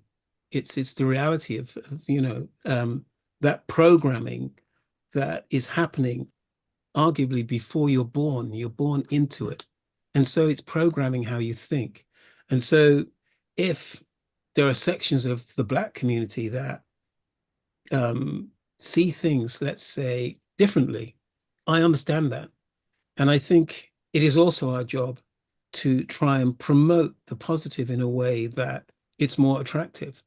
It's interesting, the question was asked, how many people below the age of 30 are on the talk? And I think that's a really important question, because they are the future. And it's understanding the extent, I call it programming, the extent to which they've already ingested a negative programming. And that is really the challenge. How do you make the conversation meet this particular mindset at a particular age? And age is really important in this conversation. And that's why I mentioned the power of music in terms of a government recognizing that if they can control the music, they control the next generation. And it's happening right now. And it's interesting, I think, forming a choir. I think that's hugely powerful.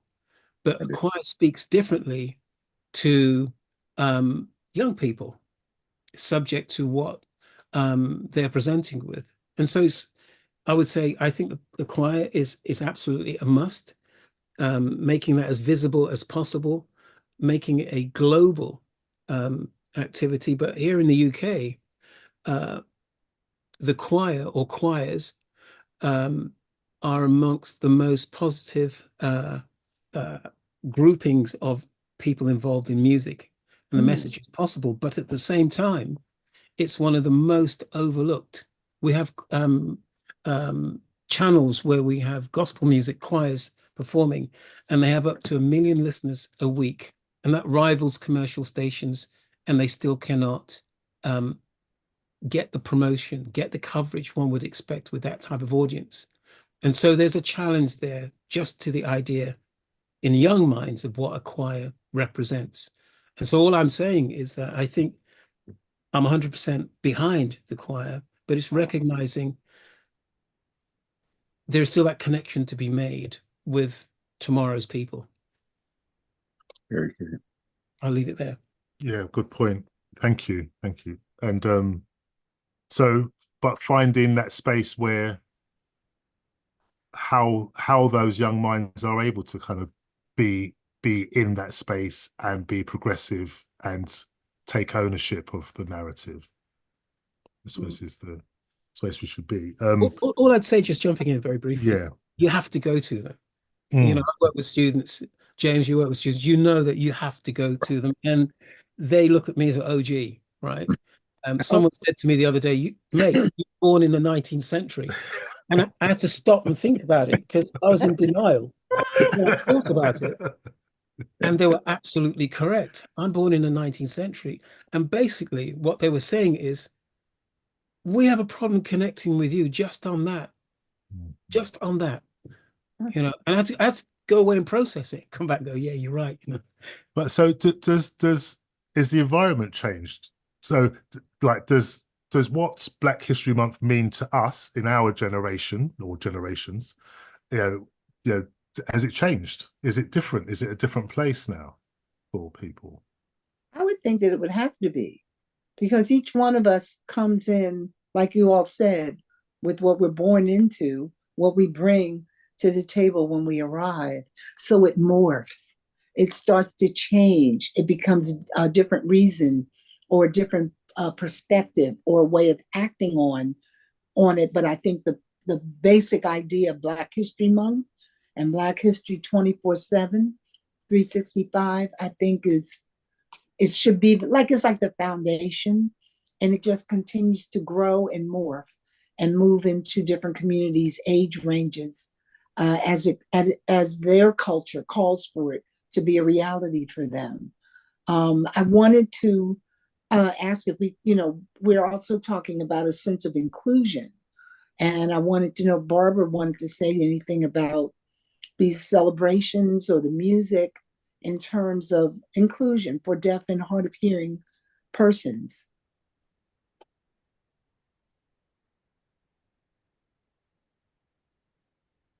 Is Barbara still there?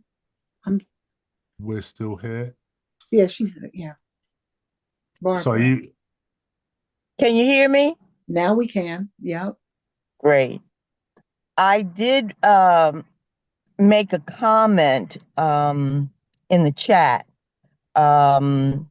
because everything that we're saying now is so very important. But again, we take for granted and often devalue if people are not hearing it. Mm-hmm. They're not hearing. They're not going to hear the music. They're not going to hear the messages. They're not going to hear the stories.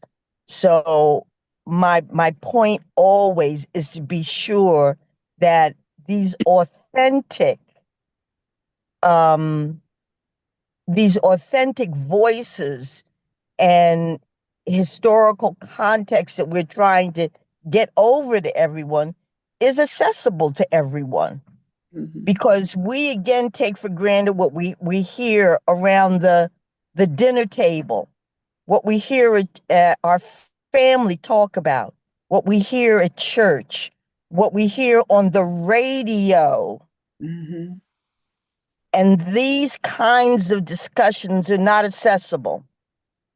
So how do we do that? How do we make these, because we're all part of that history. We may not have seen each other and recognized each other, but all Black people are part of that history. How do we be sure that people see themselves and feel connected with that? So that's all I have to say. That's a big question. There will be ESL with our concerts this coming weekend. We do try to make sure things are like just accessible to all people. Mm-hmm. And it is a big task. Barbara's always telling us it's a big task. It is. But we just like we're saying that it's a big responsibility for us as adults to be sure that this is passed on to young people. That's a big responsibility too. So again, our responsibility is to be sure that this is passed on to whoever. It doesn't have to be just our children, but it's to anyone, because we've already commented how they're trying to deny and sweep away all of our struggles, our history, how we are the foundation, of any any country, any place all over the world, but trying to kind of pass it, ignore it, say it wasn't important, facts are not right, so many things to kind of put it in the past and move on. You know, don't worry about that. Don't speak on that. That's sad. That's depressing. Or to make it more positive. And that's why, again, I have to appreciate the songs, you know, bringing up the history and the messages that are through songs, and to sing them again and again. But truly important, be sure that they're accessible. Thank you, Barbara. I think it's interesting because I think that the process of healing is a kind of in parallel, because, like, you know, it was mentioned before about there's generational trauma that, you know, the African Atlantic diaspora we have it in us, you know, but also the people that perpetrated it are also living with mental illness and, you know, a sickness. You know, racism is a sickness. Do you know what I mean? And it has to be healed. You know, I mean, people don't just not become racist anymore after, I don't know, 500 years of kind of, you know, embedding it in as a way of practice, a way of behavior. And actually, so really, when you look back, when you think about when change happens, these processes of change, civil rights movements, how has that benefited so many other communities benefited from civil rights change. And now we're in a conversation around reparations, and reparations isn't just about give money back. It's a change of mindset, isn't it? It's a healing process. You know, reparations isn't just about, you know, it's not about someone having to protect their wealth.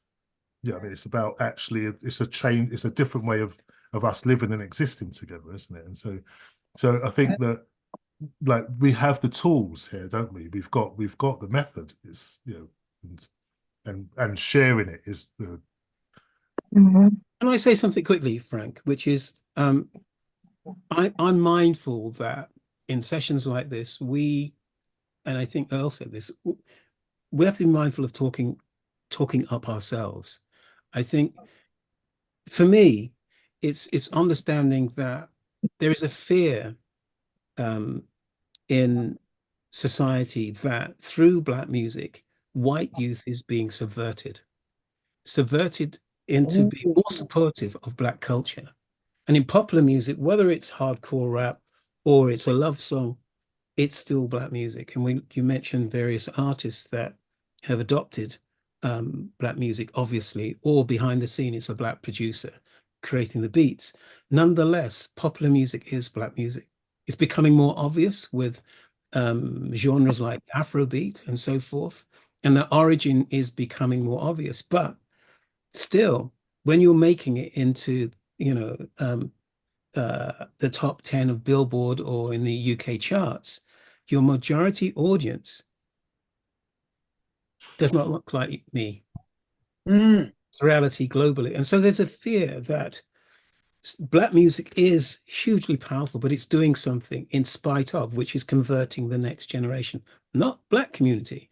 This is the global commercial buying audience, which is the white community. And there's a fear of that. So shutting down, on one hand, education, books, anything in text is part of it, but also controlling the narrative. And so I think it's understanding that these conversations are powerful, but it's understanding where you make the most impact. And the impact is understanding that government control, that policy, that soft power is in the hands of in the hands of the West. And so the global South, which is creating this music, understands the power of that. And I think I'm empowered by the extent to which the music is being absorbed commercially. It's still Black music. And the technology that we have today is making it more and more apparent what the origins of that music is. So I think for us, slightly more mature people, I'll put it that way, of a different generation, I think we've lived long enough to see a particular journey. And understanding that journey now, I turn around and I look back at those people coming and I say, how can I go and meet them? It's very easy to move forward in our circle, if you like, certain narratives. But as I said before, the work now is looking back and saying, how can I bring you with me? And this is black and white, because I've looked at the marches. Black Lives Matter march in the UK was youth-led, majority white. I was in the 70s when it was Rock Against Racism. It was, again, youth-led, majority white. Those people became politicians, and I'd like to think that they were more liberal or left. I don't know what happens, but I'd like to think. But I think music is doing that job, and we have a slightly different role at the moment, very subtle different role, is recognizing that on one hand, there is a growing audience that are using technology to move their history along much faster with more detail. And it's how we get certain elements of history now to surface to support that narrative. That's me done. Are you saying through music? Through the music? I'm saying through any means possible. Music is one of those wonderful mediums that is a universal language.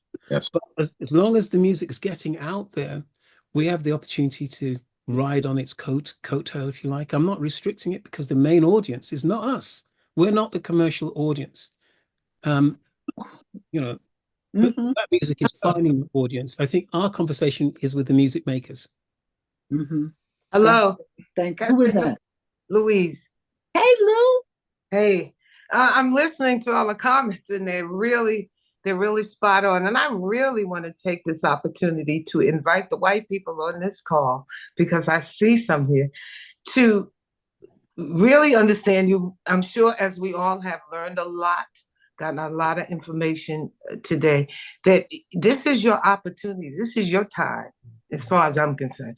It's your time, because you have all absorbed and benefited from all of these things that we have given and benefited from as well. I think when, for instance, if they don't allow books in the school, it's clear who's going to protest that, who that's hurting, who that comes against. But I think it's your opportunity to say you will not stand for that.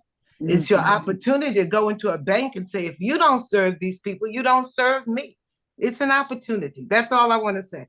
Because I see we're not the only people on the call. So I'm inviting you lovingly, with the love. With the love. Frank, may I add something to that? Yes.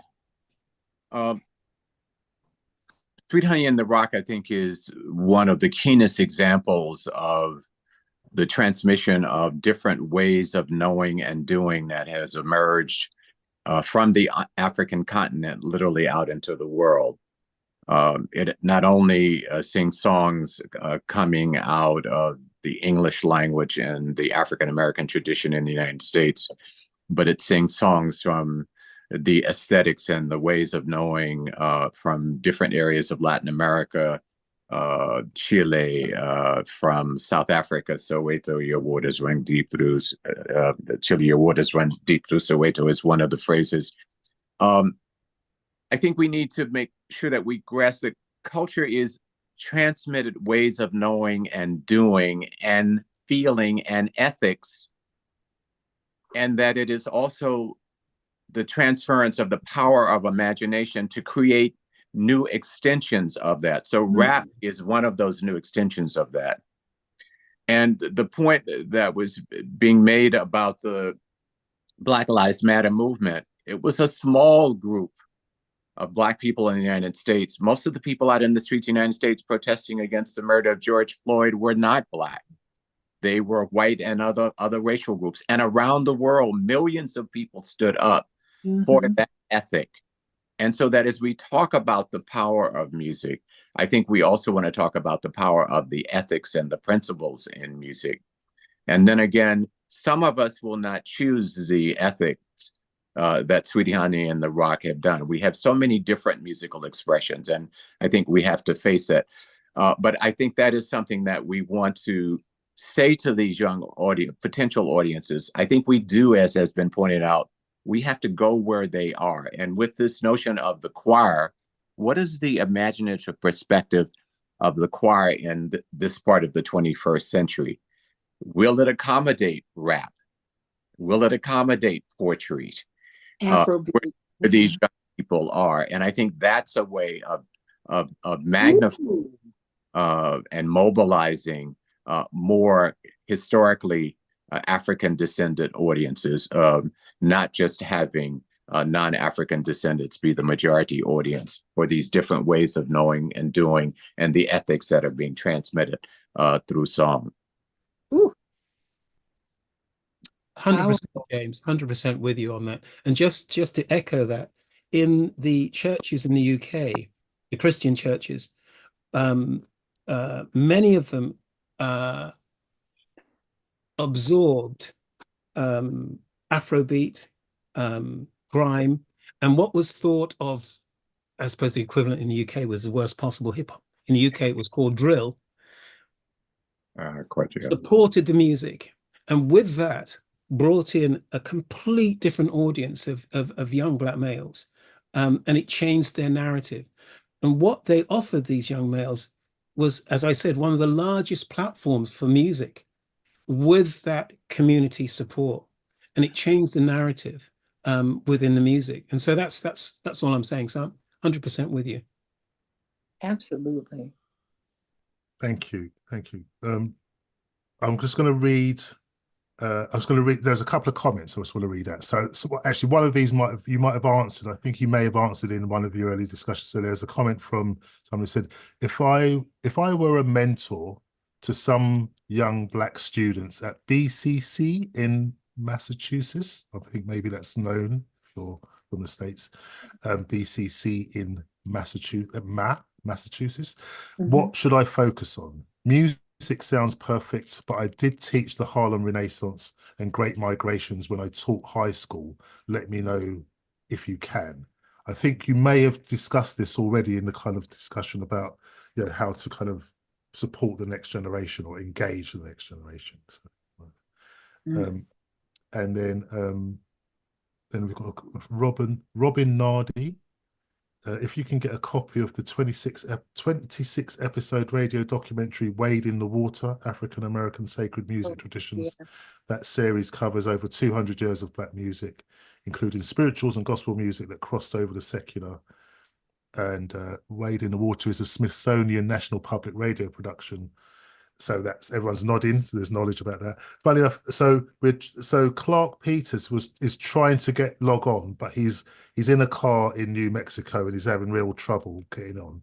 But he'd done a 6 or 7 part documentary on the history of Black music in Europe, which is quite interesting as well. So, where is that available? Did we know? Is that in the chat or some way we can get that? We can find it. So there's quite a lot of, I think what we need to do is gather, there's lots of really interesting links and references that we should kind of pull together as a compendium, the depository, and just make sure that's shareable for everybody as well. I'll just say very quickly, Clark's series was on the BBC. It might have been a World Service, so it might be slightly more difficult to access. And it might be on YouTube. It might be a way to see it on YouTube also.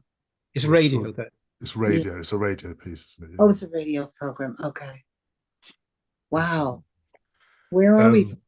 We're here. So we're running. We're slightly running over. So if people don't mind hanging on, it feels like we can come to quite a natural completion, and maybe just have a space for maybe another 10 minutes or so, and for people's comments and reflections, if that's, and it'd be great to kind of invite people who haven't spoken yet people who was in the earliest panel. So Kadidia, if there's any reflections you've got, and we'll read out, if you're in the audience, we'll read out your comments. So if you want to write it, and we are going to collect all of these comments as well. So do feel like you can write it, and we'll share it as well.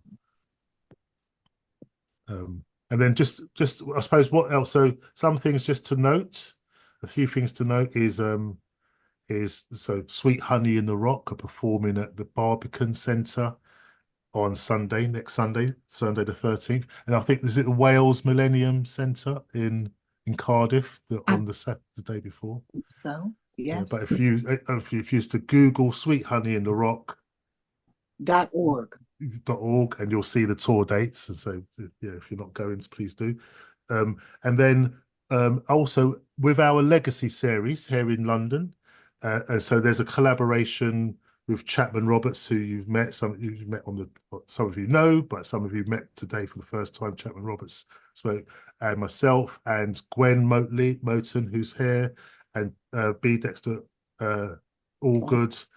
And we have a piece that's for Black History Month UK, which will be here in London in sunny Waltham Forest. It's like you don't have to know it, but it's like it's and we have a piece, and so Gwen has a piece which incorporates a choral singing masterclass, and we have a community singing program, and then it'll feature. It's called from Birmingham to Botswana, and it's Birmingham, Alabama to Botswana. And actually it's really interesting because it charts these moments which are quite significant across like human rights, civil rights, that you're at these real touch points of segregation, apartheid, at the in East Germany during the Iron Curtain period. So you have in these really interesting moments in kind of human rights in the world, isn't it? If I may interject, that's an example of what others can do.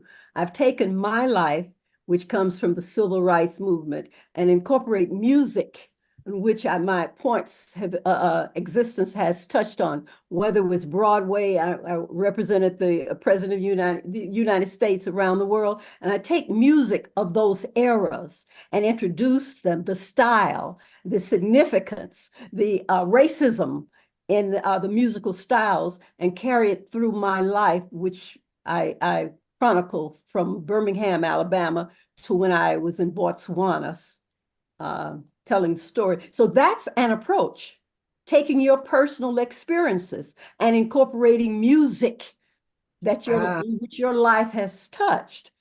And so it can be anything. The book I have touches not only civil rights, but it touches Vietnam and the music, protest music of the Vietnam era and all those kind of things. So I just thrown that out. If you want to consider that same, because no one's life is like your life. So you can tell the story of African-American history through your life. And in my case, through my life, my travels, and the music on which my life touched. Yes. And I would love to see something like that in the UK, the stories and music that would accompany that. That would be very interesting as well. Okay. Well, we're doing that this month. Okay, it's coming up. I'll talk to you later. Okay. Yeah. I will. Yeah, I'll talk to you later. Very good. Okay. And I just want to say, for me, oops. Yes, go ahead. Go. I love what you just said, and I think it's just so important for us to understand the value in each one of our journeys, like you just said. Yeah. And to remember that, at least my understanding of African art, whether it is pottery, whether it's music, it's not just random. There's a purpose in the dance. There's a purpose in the music. There's a mission. There's a reason. There's a why. And if we try to add that to our journey and share it with others, like you are just saying to do. Yes. And remember that even if we only can affect one person, one soul, we have really done something. You know, sometimes we look at the world and there's so many things going wrong. And I'm sure we all wish there was something else we could do on a mass level. But sometimes that one person, that one thing, that one little bit, because whoever that reaches, we don't know what they might reach. And so we continue to try to put our efforts into this world. And as Aikwe Arma said, the Ghanaian writer, the beautiful ones are not yet born. And he really had a way of helping, at least me, when I first read his book, 2000 Seasons, to understand about work that you do today. You plant the seeds, you may never see the flowers, but the seeds are there. Somewhere there's going to be some water and some fertilizer, and there's going to be some flowers somewhere, you know, and to believe that, because I think it enriches our lives and helps us to understand that whatever we're doing, you know, to understand the value and the power in just affecting one, you know, and amen to everybody. This is really great. Thank you, Carol. Oh, you're very for your vision. Oh, yes. It's just been more than I think. It is exactly what I wanted it to be. I wanted us to be inspired by one another and to learn from one another and to be able to move it on. I had one thought while we've all been talking. I said, I remember in the 60s, we talk a lot about that period of change in African American and British musical life with the Rolling Stones, Beatles analogy. But one thing I remember, the music that I was liking and dancing to, my auntie and my mama and their friends were listening to some older stuff, but we were all into the same vibe. And when music made that split between what the young people listen to and what us older people are listening to, that might that can be bridged. I think all of us as artists and musicians and cultural activists, we have a way. The choir is an amazing idea, bringing that music together. Sound is healing. Sound touches us in more ways than we even know, whether it's musical, vibration, humming, all of those things are healing. And I love the fact that you all came together. I look forward to something else like this happening, maybe another subject, or even an expansion on this idea and how we can all come together to make something absolutely stunning. Change the world one heart at a time, one note at a time, 1 minute at a time. Amen.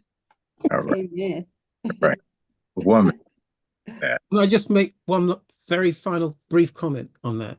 I think just taking it back to base, if Queen Victoria, and correct me if I'm wrong here, Frank, gave £5,000 to the Frisk Jubilee Singers, 1873. If we bring that forward and we look at the royal patronage today, that would be King Charles. I think there's an argument to have with the king. I was going to say Prince. There's an argument to have with the king to support this objective. I'll leave it there. Agreed. And his great grandmother Charlotte would be proud of him. Yes. Yes. So Frank, one last one.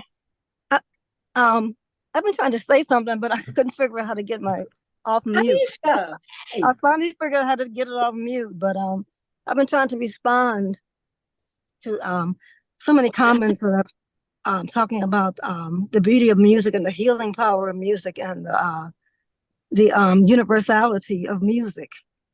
And I've heard a lot of talk about the choirs and about gospel music and about spirituals. And I want to also say that some of the newest music that's created from that fusion of we as African people throughout the diaspora and everything that we've gone through and all our different influences, the innovative sounds that we create are so deep, and they are touched not just by people here, but all over the world in Africa. I remember we were in Ethiopia, and it was during Black History Month, actually. And one of the songs that we performed, we did a collaboration with this group called Yenya. And in one of the concerts that we performed, we did a song that I wrote, one of the songs I wrote called Wodabe Dreams, Wodabe Nights. And a lot of what I do in my music writing is taking sounds and things that I feel, energies and sounds that I hear that come from me, that people can say that they're from Africa or whatever. I have a great background, a long background in African music and dance and culture.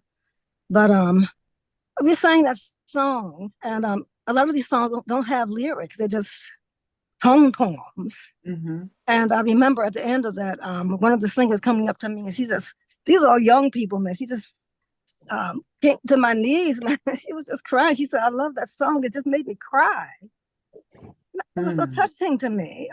It was like, wow, it made her cry. So something about the energies, we're talking about the pentatonic scales and whatever those energies are that touch her to create something just from us being African people and from us listening and from us being in tune with our innermost nature as human beings and as African people. And the beautiful universality of it. I think most of the music I listen to now is African-centered music.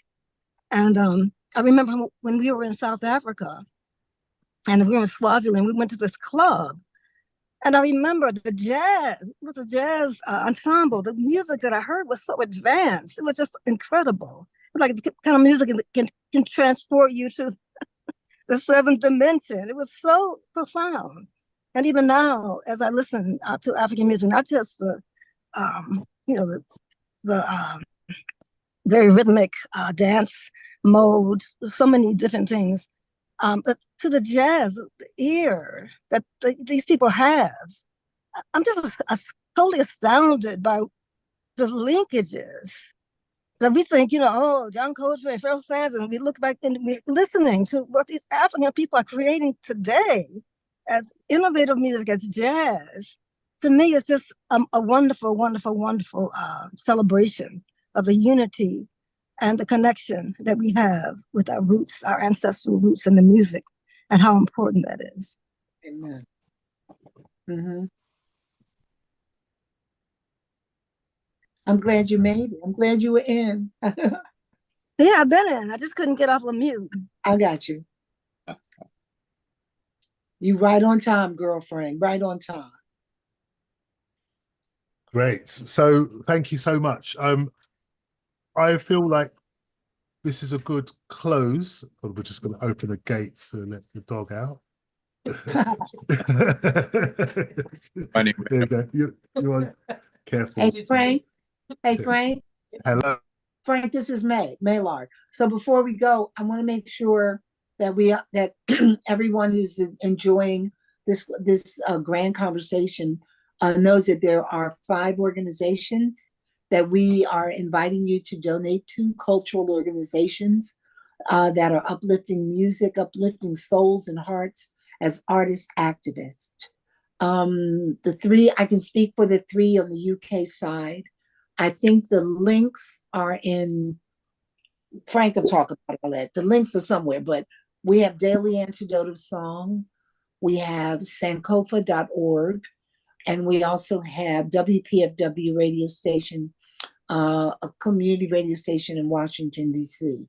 If you would just donate to them, if you really enjoyed this, donate on a monthly basis, however you want to do it, but want to uplift these organizations and thank them for advancing the culture of music and messages. Frank. Great. Thank you, Carol. Frank. Frank. Hello. Hello. It's Gwen. I just wanted to say, Carol, and to you, thank you for this beautiful evening. And what comes to my mind, I'll share this quickly with that we're a God people. We're a God-centered people. And if we just think of the Yoruba, Ishe Oluwa, Kolebajeo, that means really what God has done, no man can change.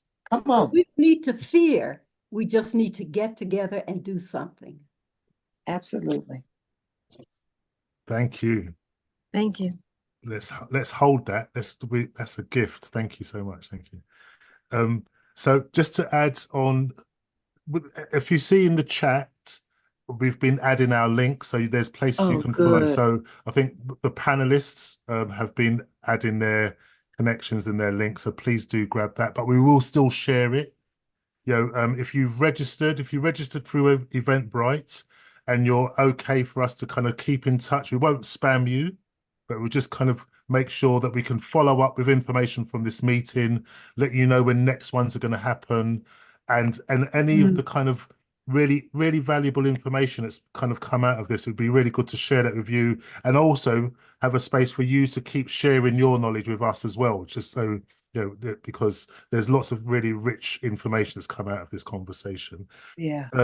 So we've spoken about, so we have a project, it's called the African Diaspora Festival Choir, who's talking about it, and it's a meeting place for people from any walks of life, any background, to come and have these conversations through song, have this kind of exploration about the histories of the African Atlantic diaspora through song and history. So that's this space, and actually making it relevant to more generations is a really interesting direction of thought, travel, and also having the patronage of the monarchy is also really interesting as well in that. So thanks, some good thoughts. And so you can support that if you go to Desire Paths UK, which is the links in the chat, then you can find out more about what we're doing. And you're welcome to join. You're welcome to get involved.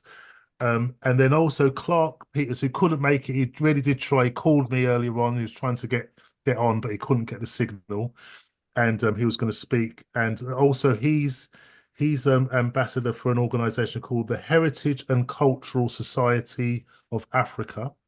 And there's a really kind of, captains of industry, cultural leaders are come together, and they're kind of developing, and they have kind of youth and community empowerment and learning programs, and build capacity building programs, which they invest in, and they're Ghanaian based, and so I'll share some more information about that as well for people to support.